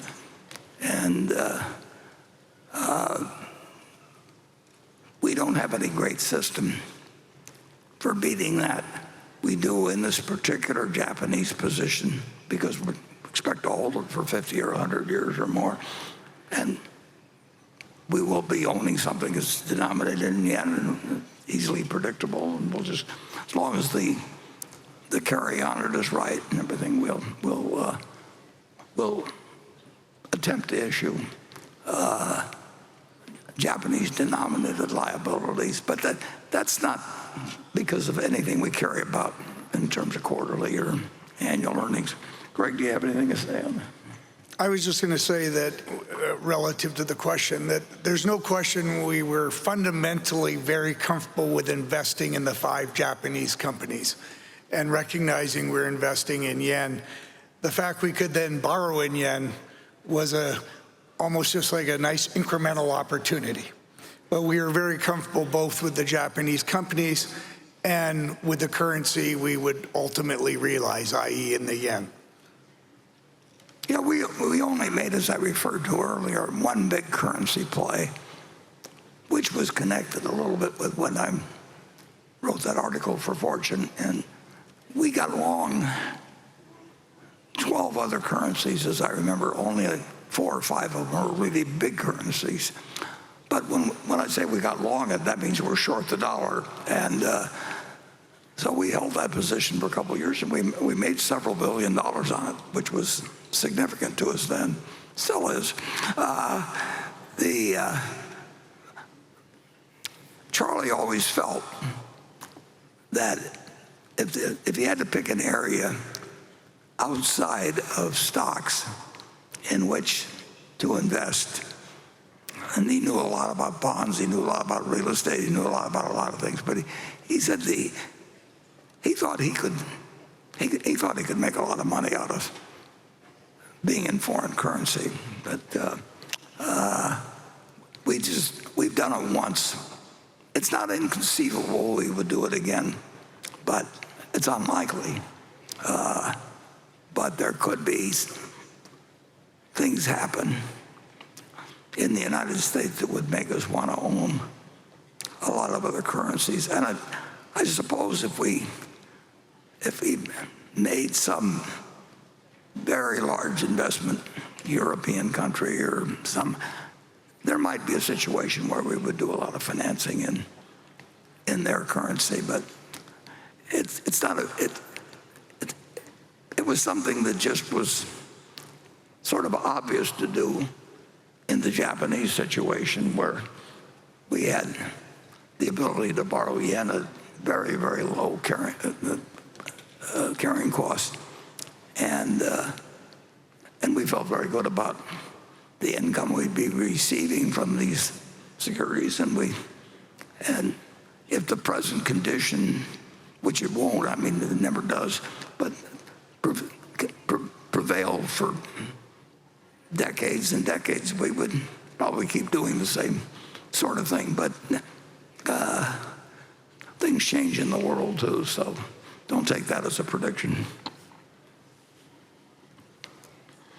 Okay, section 6.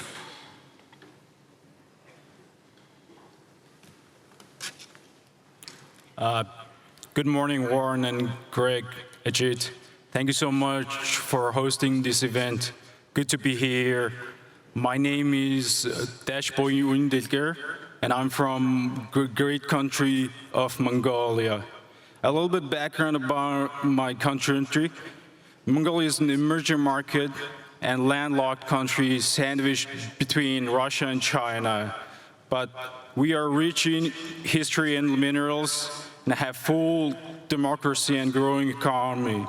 Last week, we hosted our second annual Mongolia Investor Conference in New York to attract investors like yourself. I know you meet and give advice informally to government leaders such as South Korea, China, and India.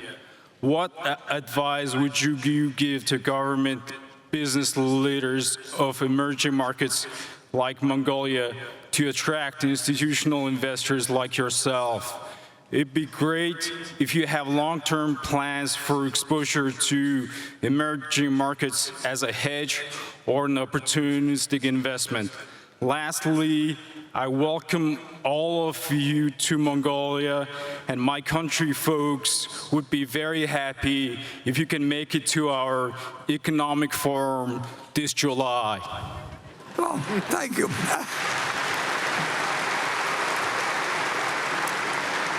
Yeah, I have trouble planning a trip to Council Bluffs, which is just a few miles from here, but that takes an optimist. Actually, I met a fellow here at the annual meeting, probably 20 years ago or more, who did a lot in Mongolia. And he did very well in Mongolia and actually moved there for quite a while. I would say that if you're looking for advice to give the government over there, it's to develop a reputation for having a solid currency over time. I mean, that we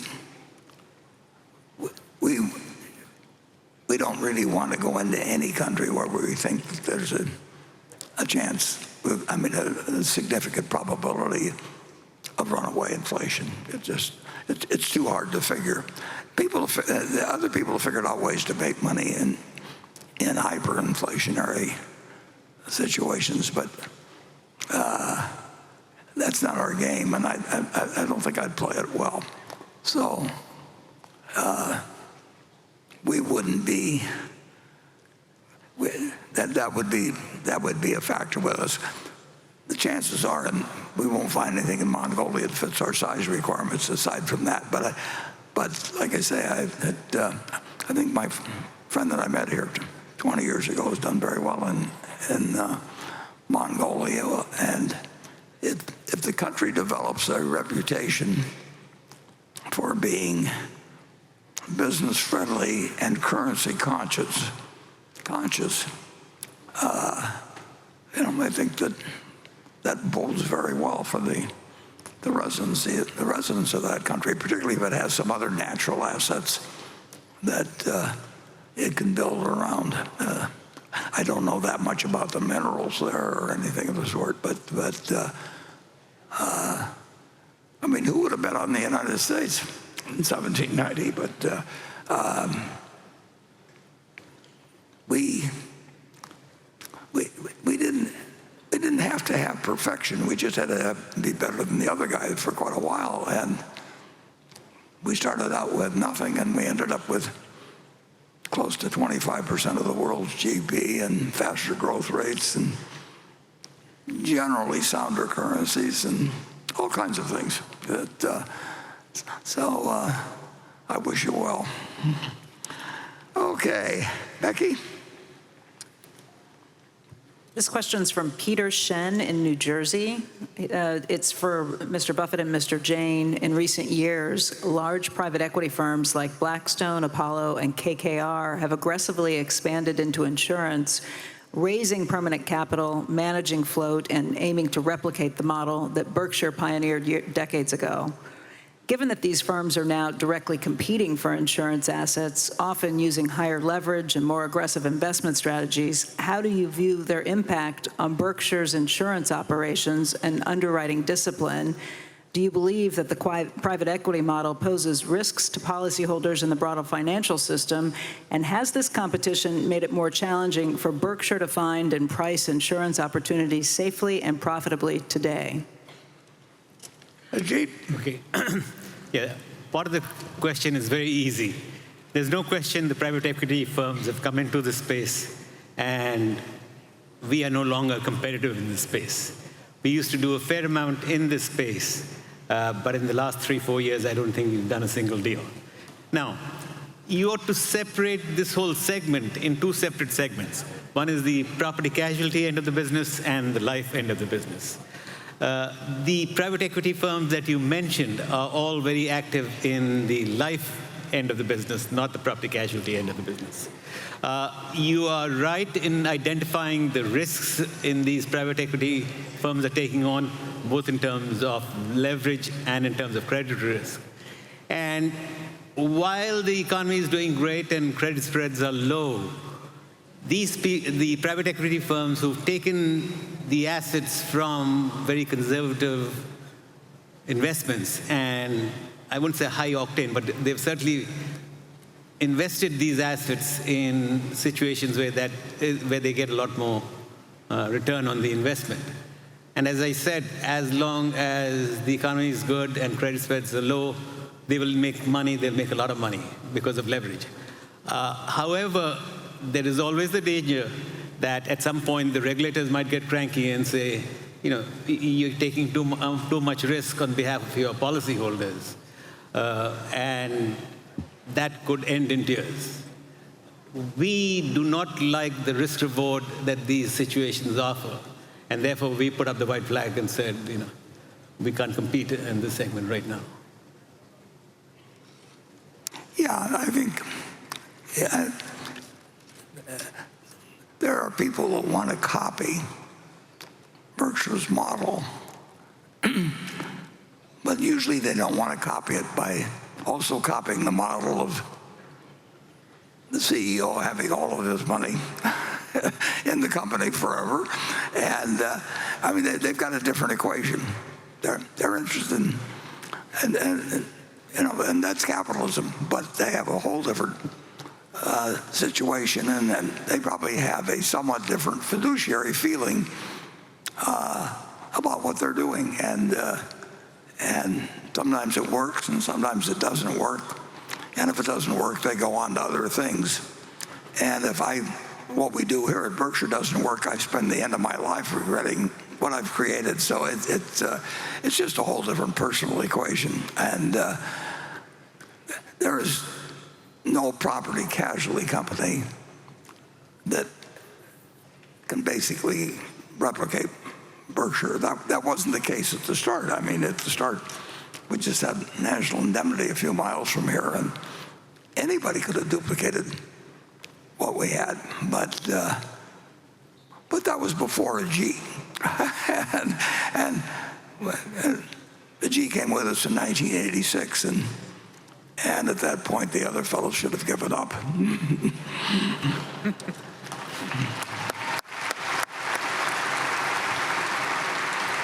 Yeah. Station 7, please.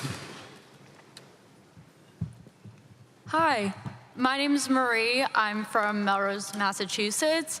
Thank you for the time today. As a young person interested in investing like myself, I would love to hear your insights, Mr. Buffett. What were some pivotal lessons you learned early in your career, and what advice do you have for young investors who are looking to develop their investment philosophy? Thank you. Well, those are good questions. I wish I thought of them myself earlier in my life. who you associate with is just enormously important. And don't expect that you'll make every decision right on that. I mean, but you are going to you're going to have your life progress in the general direction of the people that you work with, that you admire, that become your friends. I mentioned a few fellows that have died in the last couple of years. Well, all of those people were people that if we were working together on something 1/10,000th the size of Berkshire, I mean, they'd be the kind of people you'd choose.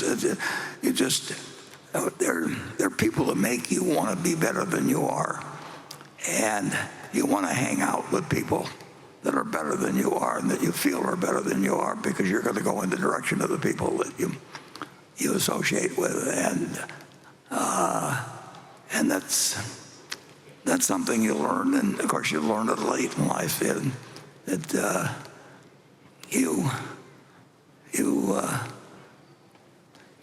It's hard to really appreciate how important some of those factors are until you get much older. But when you've got people around you like Tom Murphy and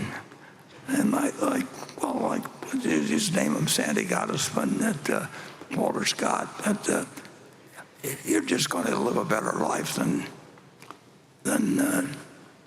you do if you just go out and look at somebody that's making a lot of money and decide you're going to try and copy them or something of the sort.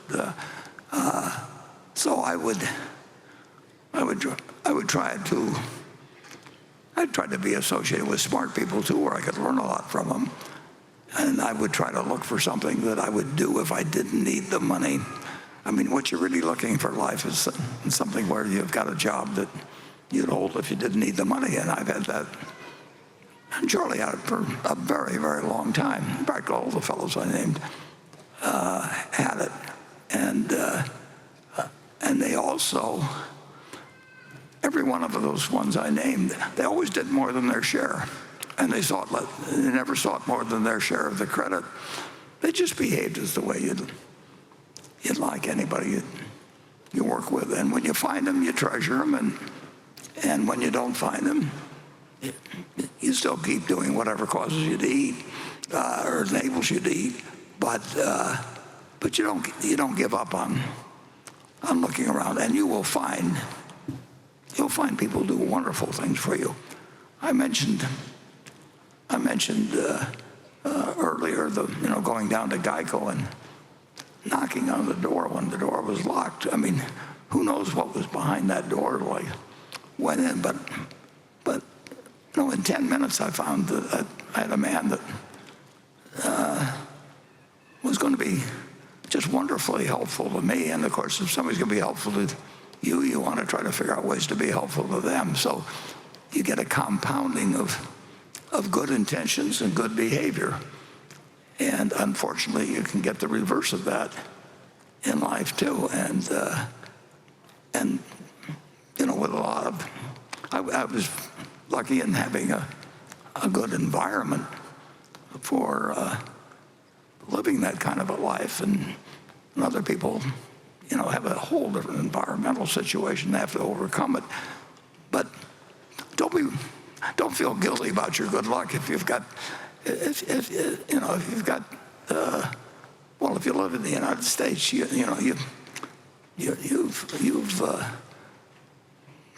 there are 8 billion people in the world and there's 330 million in the United States. You've already won the game to a great degree, and then just keep making the most of it. But you don't want to associate with people or enterprises that ask you to do something or tell you to do something that you shouldn't be doing. And that's one of the problems. I mean, different professions select for different types of people. And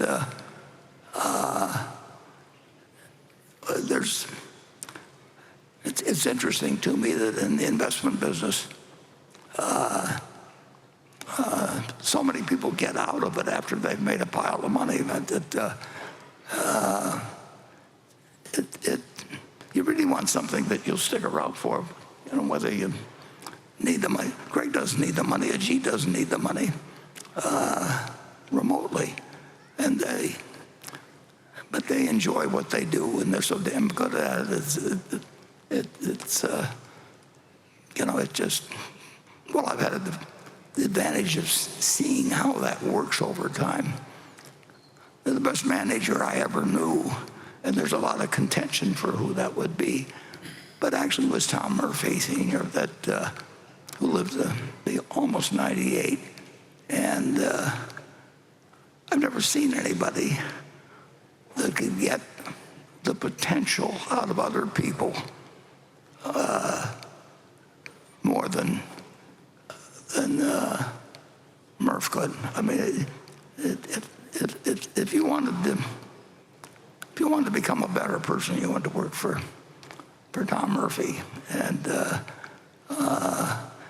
there are all kinds of successful people that really don't have that don't bring that to the party. And I'm not saying that's the only way to succeed, but I think it's the most pleasant way to succeed for sure. And I think that the Berkshire experience is pretty dramatic. I mean, to operate with Sandy Gottesman from 1963 until he died a couple of years ago, Walter Scott for 30 years, and Craig operated with him for 25 years or so. Right, It was. yeah, 30. Yeah, you really can't miss it. You'll learn all the time, but you'll not only learn how to be successful in business, you'll learn how to be successful at life. And so that's my recommendation. And for some reason, apparently you live longer too, because it's pretty amazing. I mean, these people I'm talking about, including myself, I like to attribute it to this and a few other things, but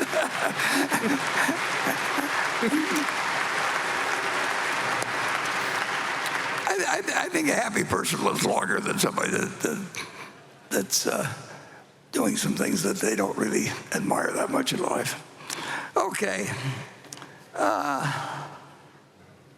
Let's move on to, I guess it's Becky next. The first quarter ended March 31st, and it did show that Berkshire's cash pile expanded from the end of the last year. But the greatest market turmoil came in April. Martin Devine, a shareholder from Scotland who is attending the meeting today, wants to know, has the recent market volatility presented Berkshire with opportunities? And Martin just wrote in an addendum in the last 40 minutes or so, pointing out that you mentioned Berkshire almost invested $10 billion recently, and wanting to know if you could talk more about that. Well, I can give you a good answer to the second part, which is no.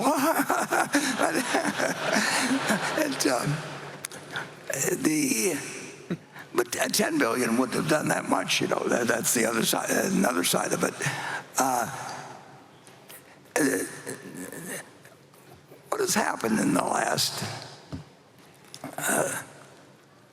30, 45 days, 100 days, whatever you want to pick up, whatever this period has been, it's really nothing. There's been 3 times since we acquired Berkshire that Berkshire has gone down 50% in a fairly short period of time, 3 different times. Nothing was fundamentally wrong with the company at any time, but this is not a huge move.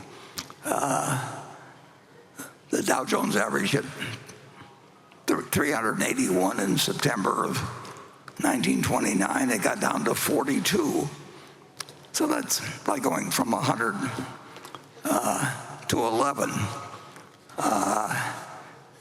This has not been a dramatic bear market or anything of the sort. I mean, it was, like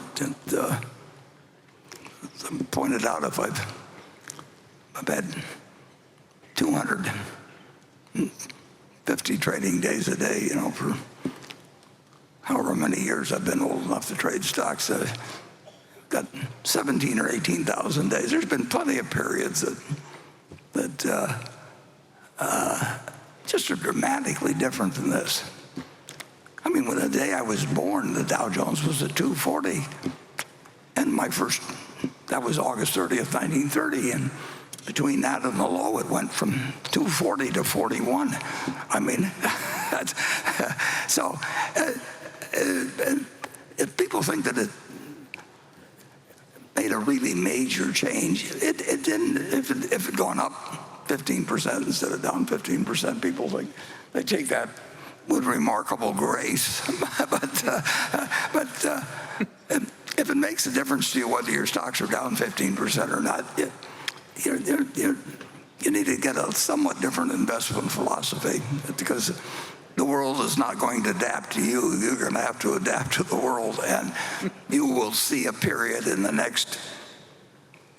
certainly in the next 20 years, you'll see a period that will be in what somebody in the market described one time as a hair curler compared to anything you've seen before. I mean, it just happens periodically. The world makes big mistakes, and surprises happen in dramatic ways, and the more sophisticated the system gets, the more the surprises can be out of right field. That's part of the stock market, and that's what makes it a good place to focus your efforts if you've got the proper temperament for it, and a terrible place to get involved if you get frightened by markets that decline and get excited when stock markets go up. I don't mean to sound particularly critical. I mean, I know people have emotions, but you got to check them at the door when you invest. Okay.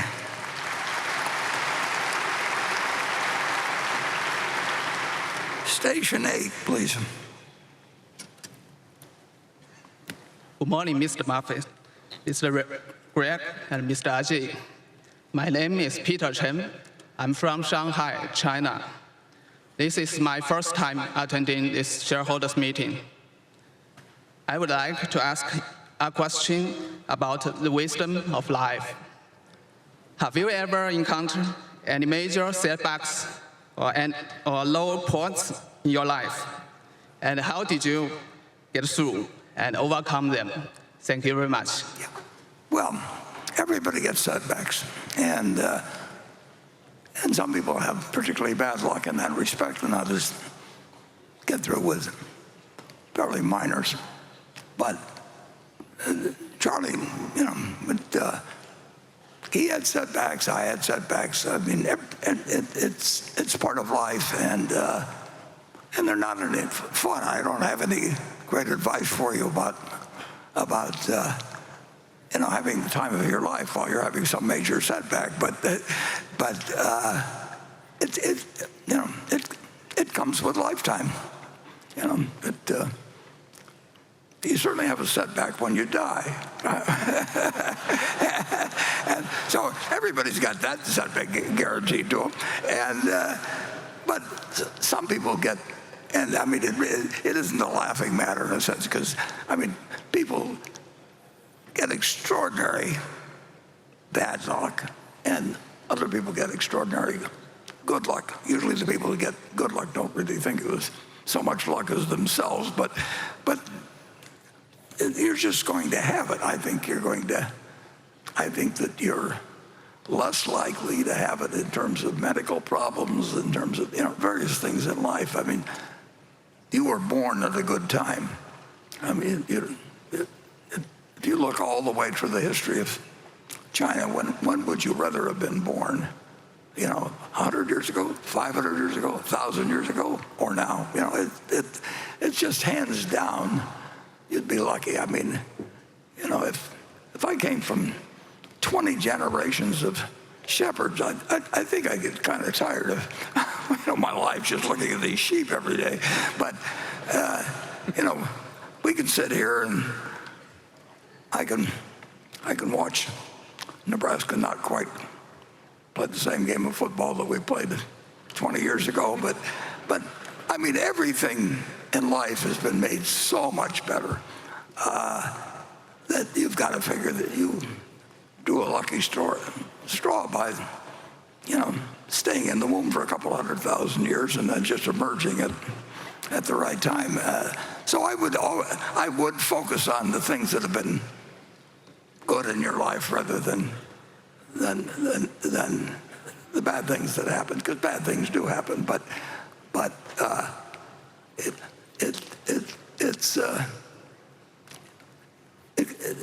it can often be a wonderful life. You could get terrible breaks in it. I mean, you know, so far that really hasn't happened with me, but it's happened with some of my friends. But you get some bad breaks from time to time. But for 94 years, I've been able to drink whatever I want to drink, and you know, they predict all kinds of terrible things for me, but it hasn't happened yet. So,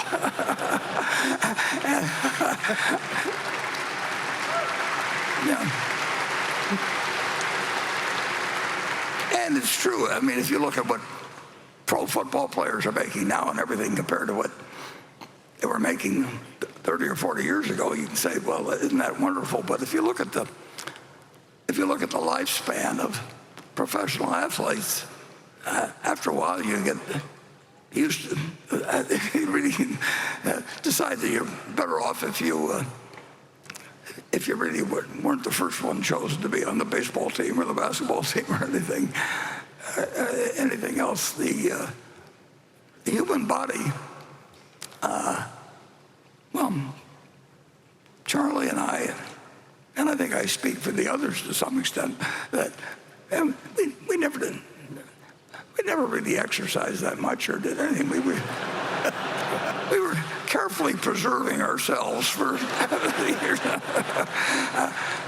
So look at the bright side of things to the extent that you can, and you know, you're lucky enough to you're here today. You're healthy. You come from a long distance, and you're getting a chance to learn more about something that interests you, and compare that with the situation a couple hundred years ago that you would have been offered. So anyway, that's enough moralizing. Okay, Becky?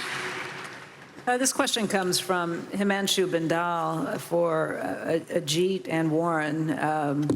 Autonomous vehicles are already driving across roads in American cities with no driver involvement. How do Warren and Ajit think about any disruption risk from these autonomous vehicles to Geico's auto insurance business, which is built around understanding and underwriting human drivers? Wouldn't what we call auto insurance today just become product liability for autonomous vehicles and autonomous software companies? Well, Ajit. Yeah, there's no question that insurance for automobiles is going to change dramatically once self-driving cars become a reality. The big change that we will see is what you identified. Most of the insurance that is sold and bought revolves around operator errors and how often they happen, how severe they are, and therefore what premium we ought to charge. To the extent these new self-driving cars are more safe and are involved in fewer accidents, that insurance will be less required. Instead, it'll be substituted by, as you mentioned, product liability. So we at Geico and elsewhere are certainly trying to get ready for that switch, where we move from providing insurance for operator errors and be more ready to provide protection for product errors and omissions in the construction of these automobiles? Yeah, we expect change in all our businesses, and it's a good thing we did. Charlie pushed me into it, but if I'd settled for being in New England textiles, and even though it worked well for 70 years or so prior there too, the world changes, and if the game didn't change at all, it really would be very interesting. If every time you swung at a baseball, you hit a home run, the game wouldn't be interesting. If every time you hit a golf ball, you had a hole in one, it wouldn't be interesting. The fact that there will be things you have to think about all the time as you go along, and you'll make mistakes and all that. That's really part of the fun. I mean, your brain would turn to mush if you didn't have a few problems now and then. So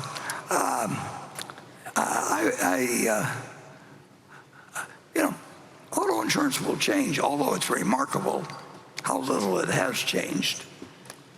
But it's only been around since, for a relatively small time, and who knows what we're doing to move in transportation 100 years from now. If you go back a couple hundred years ago, who could have predicted the United States would look like what it does, and people would move like they do, and people would enjoy themselves like they do? And I mean, it's just it's a dynamic world, and the biggest thing we have to worry about, unfortunately, is that we've learned how to destroy the world too, and in recent years, and so we've got this wonderful world, which now we know that there are 8 countries that, and probably a 9th coming on, that can destroy, and we don't have what I would consider necessarily the perfect people leading each one of the 9, or some of the 9 countries. And when Einstein came up with E equals MC squared back in 1905, he didn't dream of the fact, that energy could really be converted, or mass could be converted into energy in a way that would change the world. When I was born in 1930, they had known about the law of physics that Einstein had come up with 25 years earlier. Nobody, to my knowledge, had thought, what can this do to change warfare in the future? And literally, it just wasn't thought. Einstein didn't think about it at that point. And then in 1939, Roosevelt got a letter around a month before Germany moved into Poland. It got around August 1st. It's the most famous letter in history from Leo Szilard. Leo Szilard couldn't get his letter in front of Roosevelt because whoever heard of Leo Szilard, but he got Einstein to sign it. And Roosevelt probably understood about as much about physics as I do, so he didn't understand it, but he understood that Einstein signed it. So he calls in General Grover, may not have been general then, and said, we should do something about this. And all we did was learn how to destroy the world, and we needed to do it. And Germany had Heisenberg, and he looked like he was ahead of us. And we can't put that genie back in the bottle. And the world does change, and we've got all these we've got wonderful things, but we also have, we have a guy in North Korea. If we criticize his haircut, even, who knows what he might decide to do with. What does North Korea need? need nuclear weapons for. I mean, can that be a good thing in the world? But they're not going to go away. So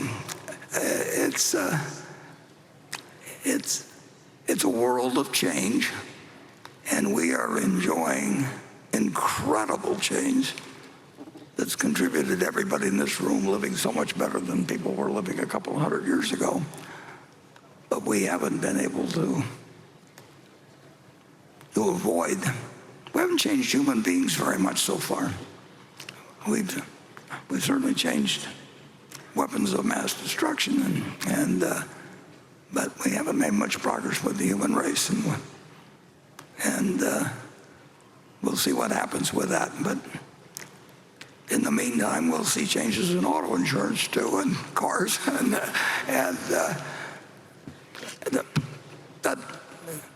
that will be more. It'd be easier for us to deal with it than it was when we had to deal with the problems of turning out textiles in New England. And and you deal with the world as it develops. And like I say, everybody here is living in the luckiest period. But enjoy your luck, and you still try to figure out the answers to what's going to happen in auto insurance as we go along, and we've done pretty well actually adapting to the answers. There's a few big problems in insurance, and I don't know how the insurance industry adapts to them particularly, but that makes the game interesting. You really don't. You wouldn't want to go out and play golf if you know you're going to hit the ball in the hole on every hole. I'd just like to add, we talked about the shift to product liability and to protection for accidents that take place because of an error in terms of how the product was designed or supplied. The only thing I want to add is, in addition to that shift, I think what we'll see is a major shift where the number of accidents that take place and need to be provided for will drop dramatically because of automatic driving.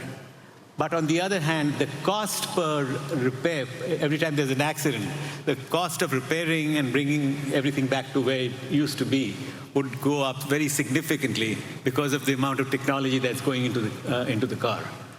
How those two variables interact with each other in terms of the total cost of providing the insurance, I think is still an open issue. I'll give you two interesting figures to ponder. When I walked into Geico's offices in 1950, the average price of a policy was around $40 a year. It varies all over the lot depending on location and everything, but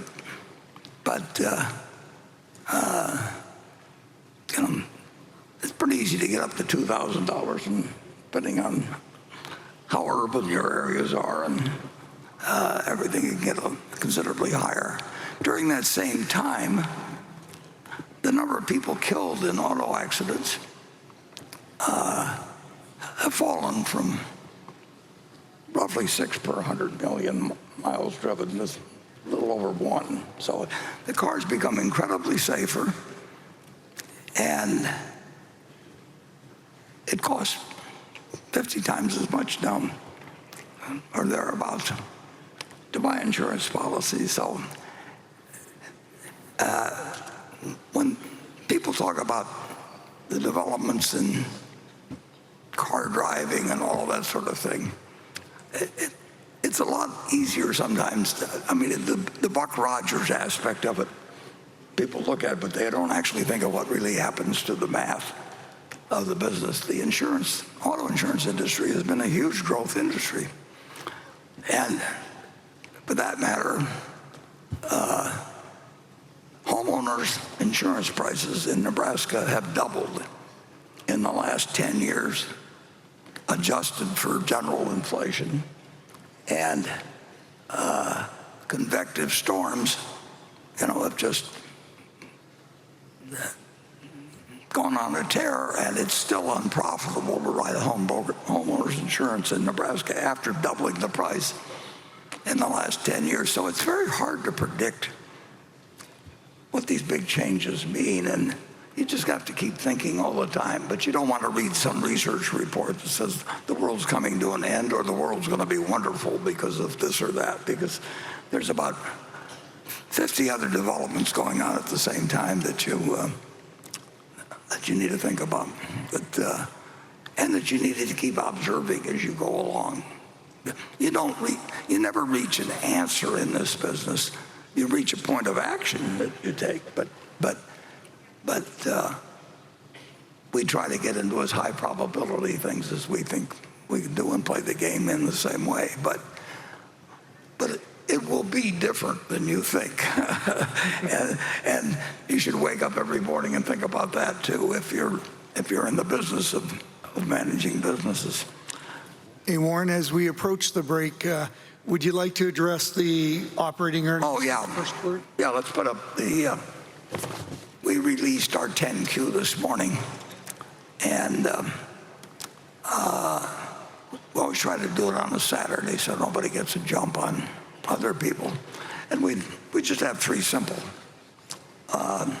charts. You'll see that our insurance underwriting income was down dramatically for the first quarter, and last year was as good a year as you'll see in insurance. And it's always unpredictable in insurance, but everything broke our way, or the insurance industry's way last year. Prices are down this year. Risks are up this year, so you don't have to be a genius to figure out what the answer is on that. So, but we do have unusual advantages in the insurance business that can't really be replicated by our competition. That doesn't mean they aren't trying to get advantages we don't have. But we'll try to replicate anything that seems better. In fact, we'll try and top it. But I wouldn't talk about our insurance business as much as I do it unless I really thought we had some really permanent advantages in a very, very large industry. We just announced within the last 24 hours that we in Zurich and Chubb have arranged a joint operation to be the writer of really large sums that very few people can do, and of course we got to write them at the right price in terms of liability. But we can do that sort of thing without blinking, and anybody that wants to do it wants to get us in it. I mean, so anyway, our investment income did not change that much because we have a float that grows a little bit, which gives us more money for investment, and then we have retained earnings, which grow. So we would expect in a year to have like 40 billion or more that will build up investments unless we find things to do with it. So the investment income rates on treasuries are less than they were, or short-term bills, I should say, are less than they were before. So you had that negative effect pulling it down, but not that much, and we had more money, so we came up with a little more in the way of earnings. The railroad is earning a little more than last year, but it's not earning what it should be earning at the present time, but that's solvable and is getting solved, and it's still an incredible asset for Berkshire. The energy company last year was having particular problems, and those are absent this year, so those earnings are up. And then among our range of general businesses, they were pretty much a push. And I think you did a little calculation the other day on how many were up and how many were down. Greg? Yeah, of our 49 that we measure closely, 21 were up and 28 were down. So you can tell it was really a mixed quarter when you go across the non-insurance operating businesses. Yeah. The next slide, I'm getting a 5-minute warning here. We'll throw the long ball now. Shows our financial condition, which continues to hold a lot more in cash and treasury bills than I would like, but that's simply a question of when opportunities occur, and if you get real opportunities every 5 or 6 years, you have to be patient. Charlie always pointed out that we made most of our money out of about 8 or 9 ideas over 50 years, and we talked about it every day, and we read every report, and we did everything else. But if you think you can get an idea a day from listening to your Frederick book or doing a lot of reading of the financial information published, or forget it, because every now and then you get extraordinary opportunities, and most of the time you don't have much of an edge. We also have on that our float, which continues to build. I don't think there's no company that has, property casualty company that has our float as their Ajit. Yeah, clearly we are heads and shoulders above anyone else. Yeah. So that is money that, as long as we're writing it at an underwriting profit, is absolutely free money. And we would expect that over a 50 or 100-year period that we would be able to say the same thing. But there will be years when you have a very bad underwriting record, and it'll eat into the float earnings. But so far, in the last 20 years, I think we've only had, one underwriting loss of any. Yeah, I think if you look at the entire range, including life insurance, our cost of float is 2.2 negative. That means we've got the float plus somebody's given us 2.2% of that of cash to. Yeah, it's like running a bank where people leave their money with you, and you pay a minus 2.2%, and you don't have any check clearing or anything else to do, and it's included in that. So, but we run our business actually with a different mindset than any other PC company, I think, probably in the world, and I wouldn't be talking about it if I thought they could duplicate it. And then the final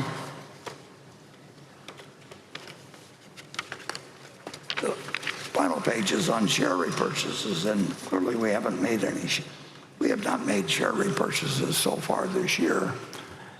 And share repurchases, if Berkshire buys Berkshire shares and repurchases, we now pay more than you will pay if you buy Berkshire shares. I don't think people generally know that, but there is a tax that was introduced a year or so ago where we pay 1%, and that not only hurts us because we pay more for it than you do. It's a better deal for you than for us, but it actually hurts some of our investee companies quite substantially. And Tim Cook has done a wonderful job.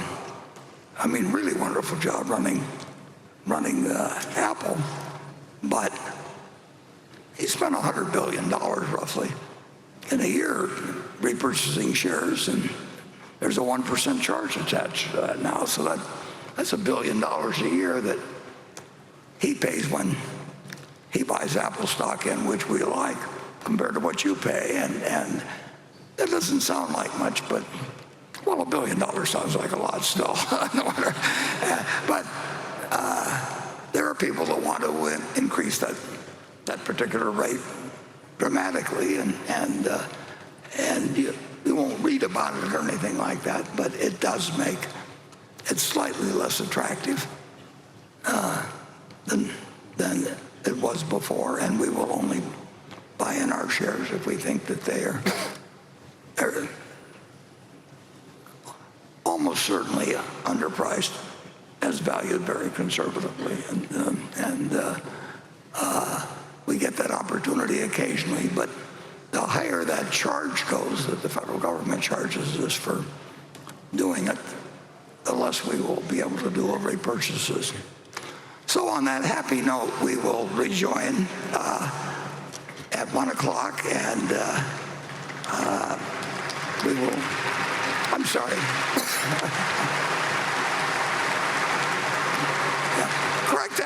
Correct that to 11 o'clock, and then we will. Yeah, 11 o'clock. And then we'll continue to 1 o'clock, and then, in the meantime, enjoy yourself, and I think all our stores are still open, so bring the cash register.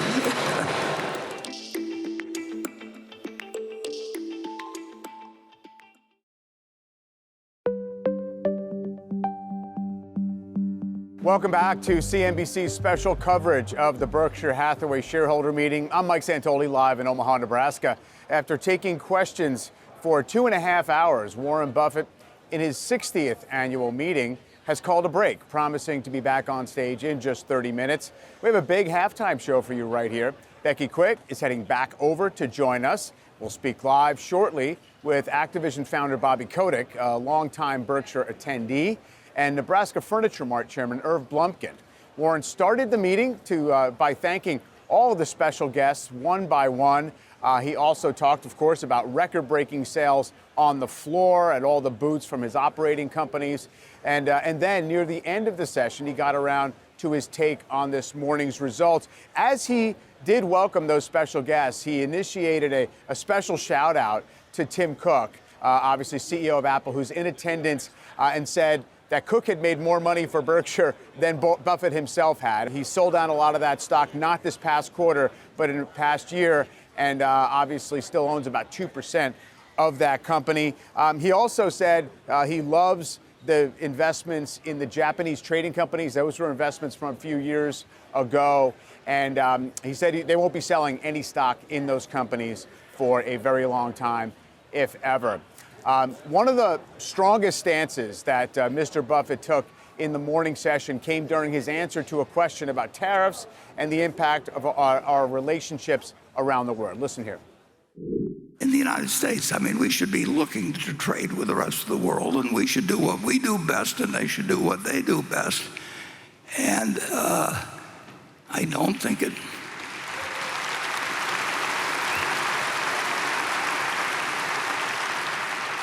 That's what we did originally. I mean, we were good at producing tobacco and cotton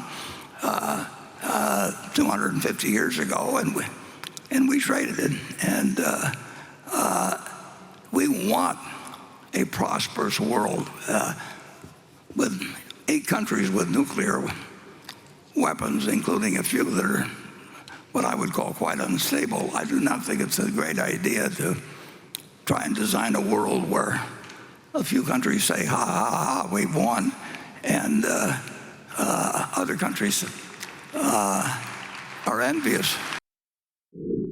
He stayed on that topic and doubled down as he got more questions, calling the Trump administration's protective stance a, quote, big mistake. Trade should not be a weapon. And the United States, we've won.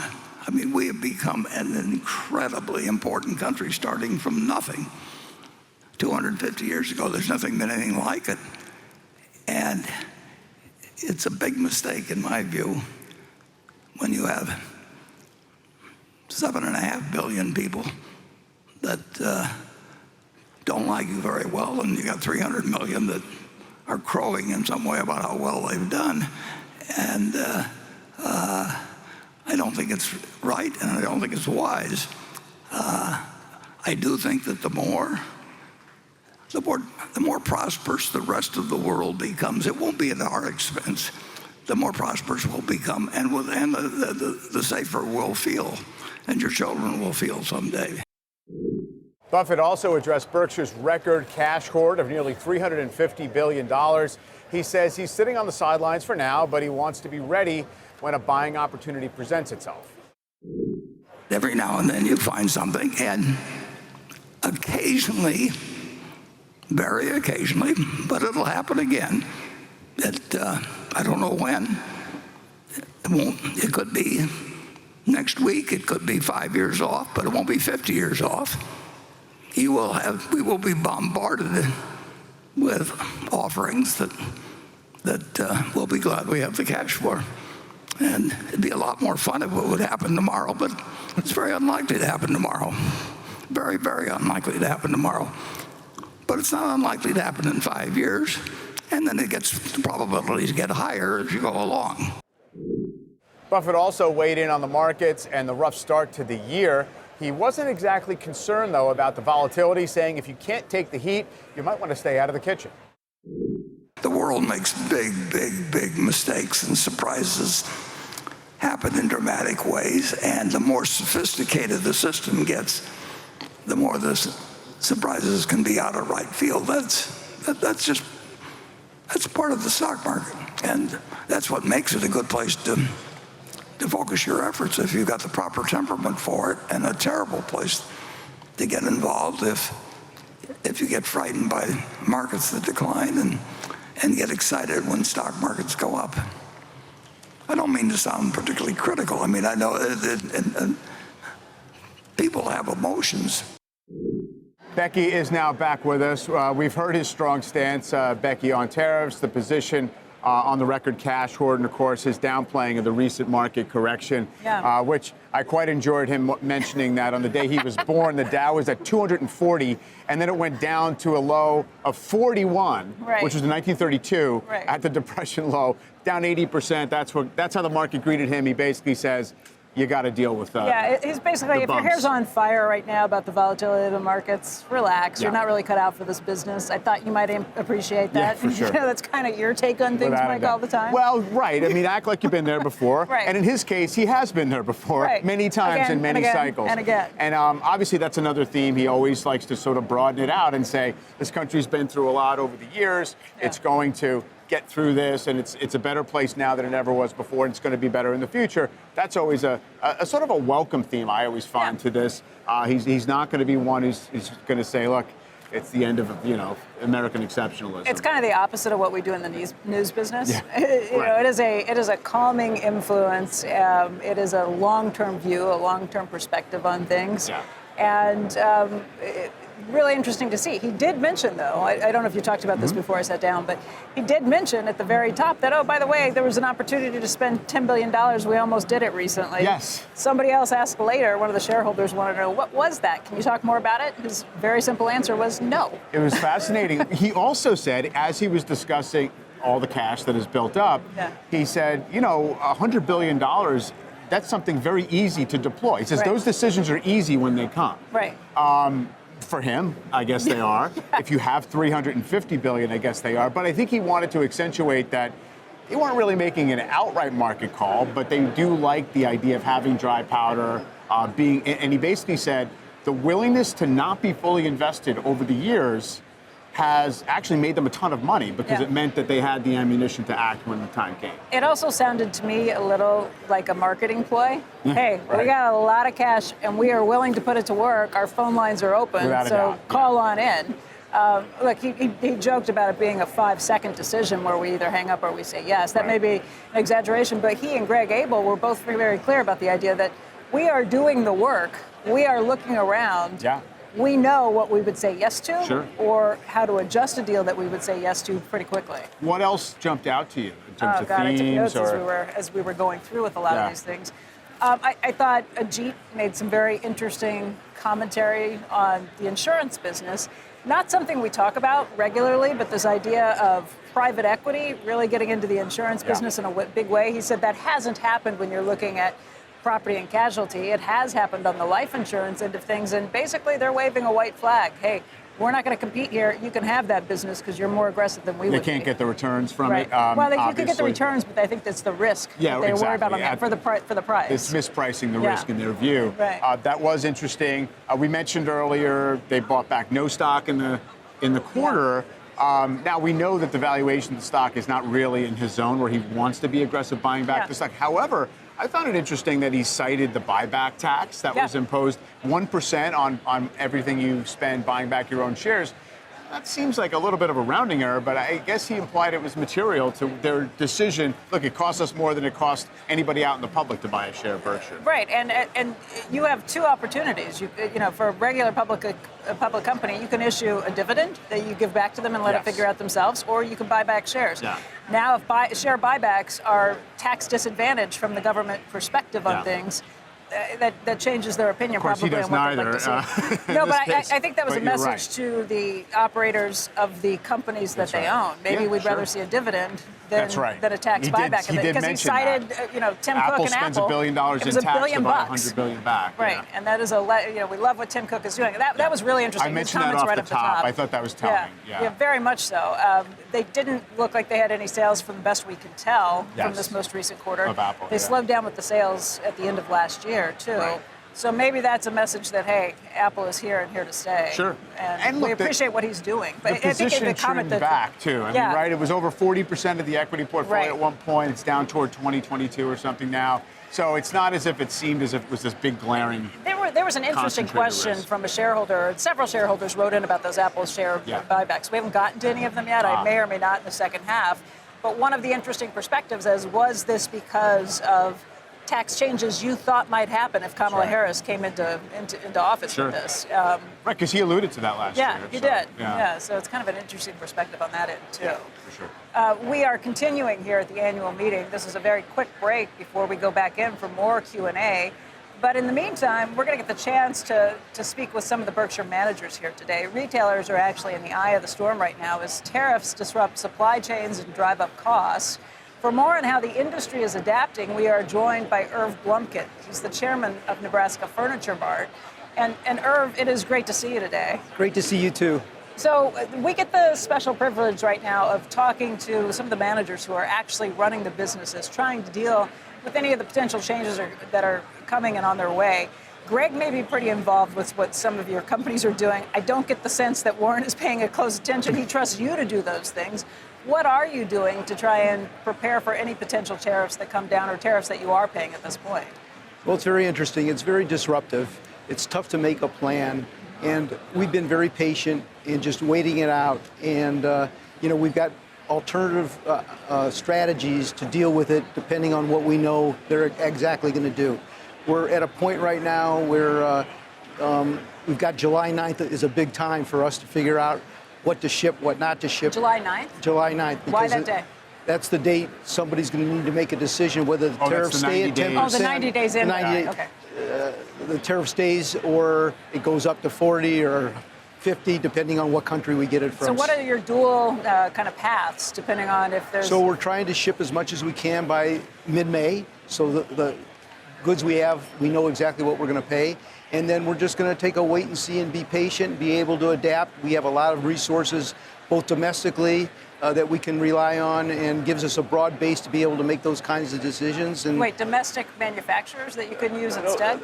Domestic warehouses that have brought in goods, that they'll have plenty of goods to cover themselves for a very short period of time, because there is going to be a time where, depending on what happens after the 90 days, where you may see a short supply of goods from overseas. Irv, I want to go back to a long time ago, back in 2007. You and I got to travel with you and some of the other Nebraska Furniture Mart executives and Warren to go to China. You were doing some sourcing at that point. And, where you were doing your sourcing at that point versus now, I think is very interesting. Let's play a clip of that. That was a long time ago. You've been going to China for how long? About 10 years. About 10 years for the business. That's right. And how much of your stuff comes from China right now? Probably 75-80% comes from China today. Where did it used to be? 10 years ago, where was most of the furniture coming from? United States? North Carolina, mostly North Carolina. And what's happened to the cost of furniture over the course of that time as you move from sourcing overseas? It's gone down dramatically, and tremendous deflation in the category. Yeah. Wow. And what? Great values to the customer, though. Yeah. What kind of things are we looking for this trip out? This trip mostly case goods and some upholstery, sofas, love seats, along with bedroom sets, dining room sets, occasional tables. All right, so that was 18 years ago. You were doing a lot of your sourcing in China at that point. It had moved from North Carolina. What's the picture look like now in terms of your sourcing? The sourcing, in our case, other than about 10%, has moved to Vietnam, Cambodia, Malaysia, Indonesia.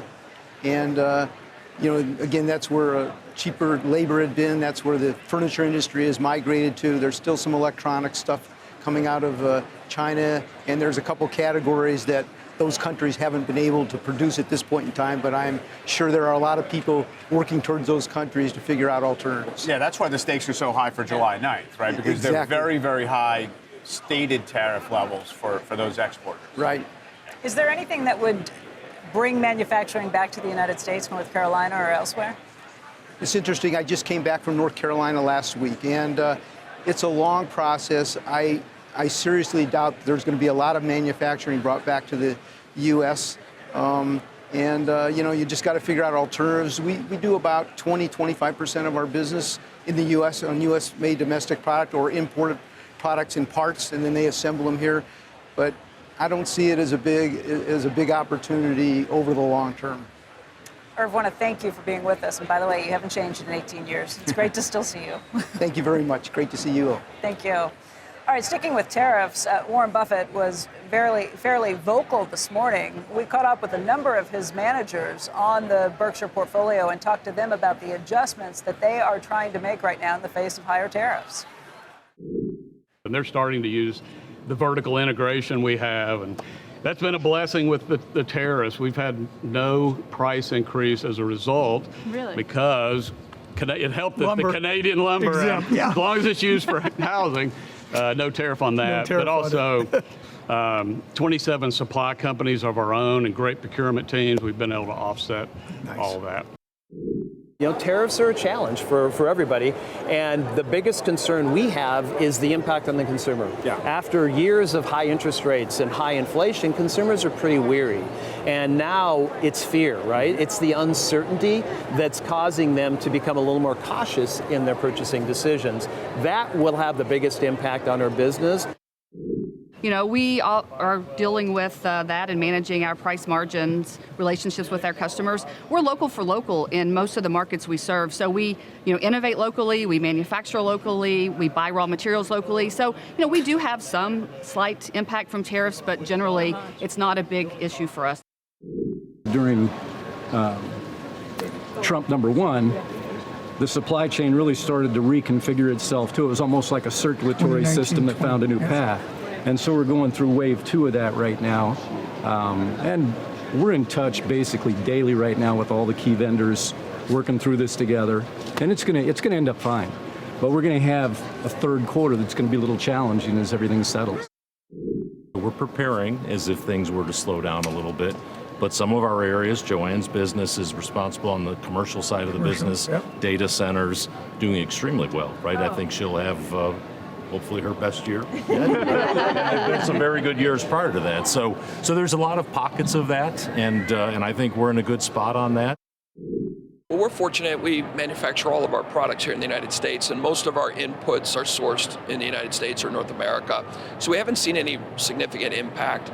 From a tariff perspective, we do a lot of business in Canada, and with this Buy Canadian backlash, so to speak, we are concerned about that. So we stopped manufacturing in Canada in 2015, but I'm happy to say we're going to be starting to manufacture in Canada again here later this month, and throughout the summer we'll be adding more SKUs to the offering being manufactured there just to be supportive of Canadian retailers. All right, so that's what you're hearing from the Berkshire managers who are actually on the front lines trying to deal with all of this. There's been a lot more to talk about with them this time around, and we will continue to hear pieces about how they're managing with all of this. Joining us right now to talk more about Berkshire and what we've been seeing over the years is Activision founder Bobby Kotick. He is a longtime Berkshire watcher and been coming here for more than 30 years, I think, Bobby, which is really hard to imagine. I don't know exactly when I started. It was when I bought my first Berkshire share. I think that was in '94, but I don't remember exactly. Why'd you start coming, and what brings you back every year? For me, this is probably the most important event that's a reminder of how important capitalism is as the foundation of democracy. And so that's, it's almost like a religious experience from that perspective. Just the constant reminder of like how integral to our democracy capitalism is. Do you learn something every year when you're here, or is it a resetting of what you already know? Well, I think probably the greatest insight I just took away from the last couple of hours is there's this great perception of market volatility that's existed over the, let's say the last 3 or 4 months. But as Warren pointed out, the S&P is down 3%. That's not much volatility.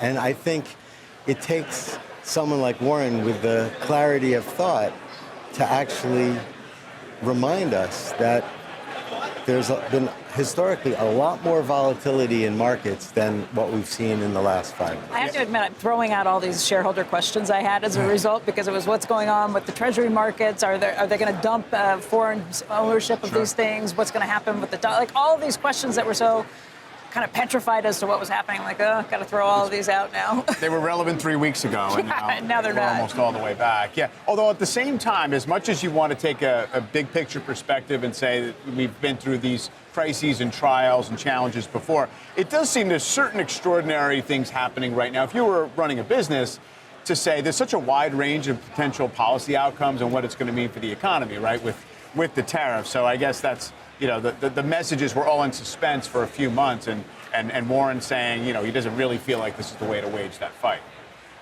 I think that the greater challenge, though, is if you think about where we are fiscally as a country, $37.5 trillion and growing of debt. For now, more than 5 years, a debt to GDP ratio at 120% or more. I think one of the things that we have to start to come to terms with is you can't have successive years of $1.5 trillion and $2 trillion of deficits, a debt at $37.5 trillion with $1 trillion a year of interest, and not address spending. And it's not just federal spending, it's going to be municipal spending, state spending, but spending has gotten out of control. And, when you think about 5% of individual taxpayers contributing 66% of taxes, and 20 companies contributing 25% of corporate taxes, we need to do a better job of making sure that we're not actually putting a greater tax burden on the U.S. I don't know that it's sustainable, but we have to start addressing spending. But neither one of the political parties seems to have a huge appetite for really going after spending. DOGE is trying to make things more efficient, but if you don't go after some of the big ticket items, whether that's Social Security, whether it's Medicare, whether it's defense spending, if you don't go after some of the big nuts out there, not to mention interest on what we pay on all of these things, you're not going to be able to bring that down. Well, think about it. Medicaid and Medicare in the last 4 years are up 45 to 50%. Right. That's just not sustainable. And then you look at the things that nobody wants to talk about. K through 12 U.S. expenditures are something in the neighborhood of $1 trillion. But we're now at a place where kids are graduating at 30% of their grade level expectation, graduating in math and science and reading at 30% of grade level. And I think, let's say there's 50 million plus people in the K through 12 system, but in almost every grade and every subject, if you're averaging 30%, and that's now 2 generations, we're not going to have a competitive workforce. What's the way to address that, though? I mean, just don't spend the $1 trillion doesn't seem in itself the way to do it. For $1 trillion, you should expect an excellent outcome. That is so much money. One of the challenges, though, is you've seen the shift of expenditures is largely towards administrative expense and not the classroom. State of California, 80% of the $122 billion annual K-12 budget goes to administrative expense. 80. Bobby, what are you hoping to still hear from Warren and Greg in the second half of questions? I think hopefully we'll hear more about what I'd like to hear. What are the areas of opportunity that might exist? And Warren's never going to give you any specifics. I mean, you asked the question on what was the $10 billion opportunity, but maybe we'll gain some insight. But for the most part, for me, I just want to hear the reminders of, what's important in the way that you run a business, you think about society, what really matters. And, I get that. And so that's why I come. Bobby, before you go, I just want to talk a little bit about Elaine Wynn. She was a dear, dear friend of yours who very recently passed away. And I haven't gotten the chance to talk to you publicly about that since. How are you doing? Well, it's not easy. Steve and Elaine were my parents and original investors. And, it's not quite real yet, but it's an incredible loss. And not just for me, but for so many people, for all the work that she did in education and the arts, and it's been difficult. She was somebody who came here frequently, too, and it was always very good to see Elaine here among people, and I know a lot of people here are remembering her, too. So I want to thank you for being with us today. Thank you for having me. Again, a remembrance for Elaine Wynn. It's kind of you to say so. Thank you for having me. I really appreciate it. Thank you. All right, we've still got some big names on deck for our post-show analysis, including Berkshire board member Ron Olson. But I do think we're going to go to Katie Kramer on the floor. Is that correct?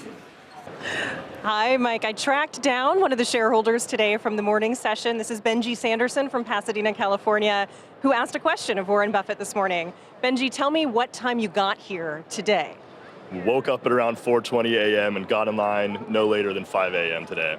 How does it work to be able to ask a question on the floor of the shareholders meeting? Yeah, it's a complete lottery. So I was just lucky number 1 on zone 5 today. Completely pulled a number, was randomly selected, so luck. You asked about Greg Abel and about his potential succession of Warren Buffett leading Berkshire Hathaway. Tell me why that was the most important thing for you today. Warren knows thousands and thousands of managers, and he's met them over the years. And he's a very careful selector of people and businesses. So the fact that he's chosen Greg but hasn't talked much about it was pretty interesting to me. I assume he's, like I said, an outlier among outliers. So just wanted him to basically introduce him to us, kind of leave us a little nugget of wisdom about him before he passes. Did you go through a few drafts of the question? Did you workshop it a little bit with people? What was the process like? I was sweating for about an hour from the time I was selected until I asked the question, trying to word it just correctly. Luckily, Warren left us with a little quote about Steve Jobs and Tim Cook earlier today, so that was an easy segue into my question. Were you satisfied with the answer? To be honest, not really. Buffett is a great teacher, and I think he's in a stage of his life right now where he's leaving the wisdom he wants to leave to everybody. So I'm noticing many of the questions are being answered in very indirect ways, for better or for worse. So, what are you looking forward to hearing this afternoon in the next question session? There are a ton of fantastic questions. So the cash pile is obviously top of mind. He's an investor and he has cash, so we're all on edge. What is he going to do with it? What might you do? What might Greg do? I don't think the question about Occidental Petroleum has been answered yet, or asked or answered yet. Vicky Hollub, the CEO of Occidental, has expressed in the last few days, I think, that it would be a dream come true for her, for Buffett to buy controlling interest of Occidental. So I really hope someone asks that question. I've considered asking it as well, but that'll be very interesting to hear, especially given that Greg is not only the successor, but the energy expert at Berkshire. A lot of thoughtful shareholder questions to come. I'll send it back to you guys. We'll do some more shopping and head into the afternoon session. All right, Katie, thanks. Wow, he has a lot of clear views on what else might be in store in the next session, the Q&A. We do have Warren Buffett and Greg Abel. They are heading back to the stage for the final Q&A session for another couple of hours. This is a compressed program, but they're still out there. Going to take 2 hours of Q&A on the way in. Did want to mention perhaps the lightest moment in the morning session, where somebody asked about Berkshire's ownership of the hot dog chain in Chicago, Portillo's. It turns out this person who got a question to Warren Buffett kind of botched it. The real owner is Berkshire Partners, which is a private equity firm not affiliated with Berkshire Hathaway. So somebody fumbled that opportunity, but yet it still led to a very interesting and fun 10-minute answer from Warren Buffett about the restaurant business. Thanks for listening to our coverage of the Berkshire Hathaway annual shareholder meeting. There's more to come in a second podcast. If you already follow Squawk Pod, that should be coming up right in your feed. Check out our show notes as well for links to more resources and a listening guide to this podcast. I'm Becky Quick. Stay tuned.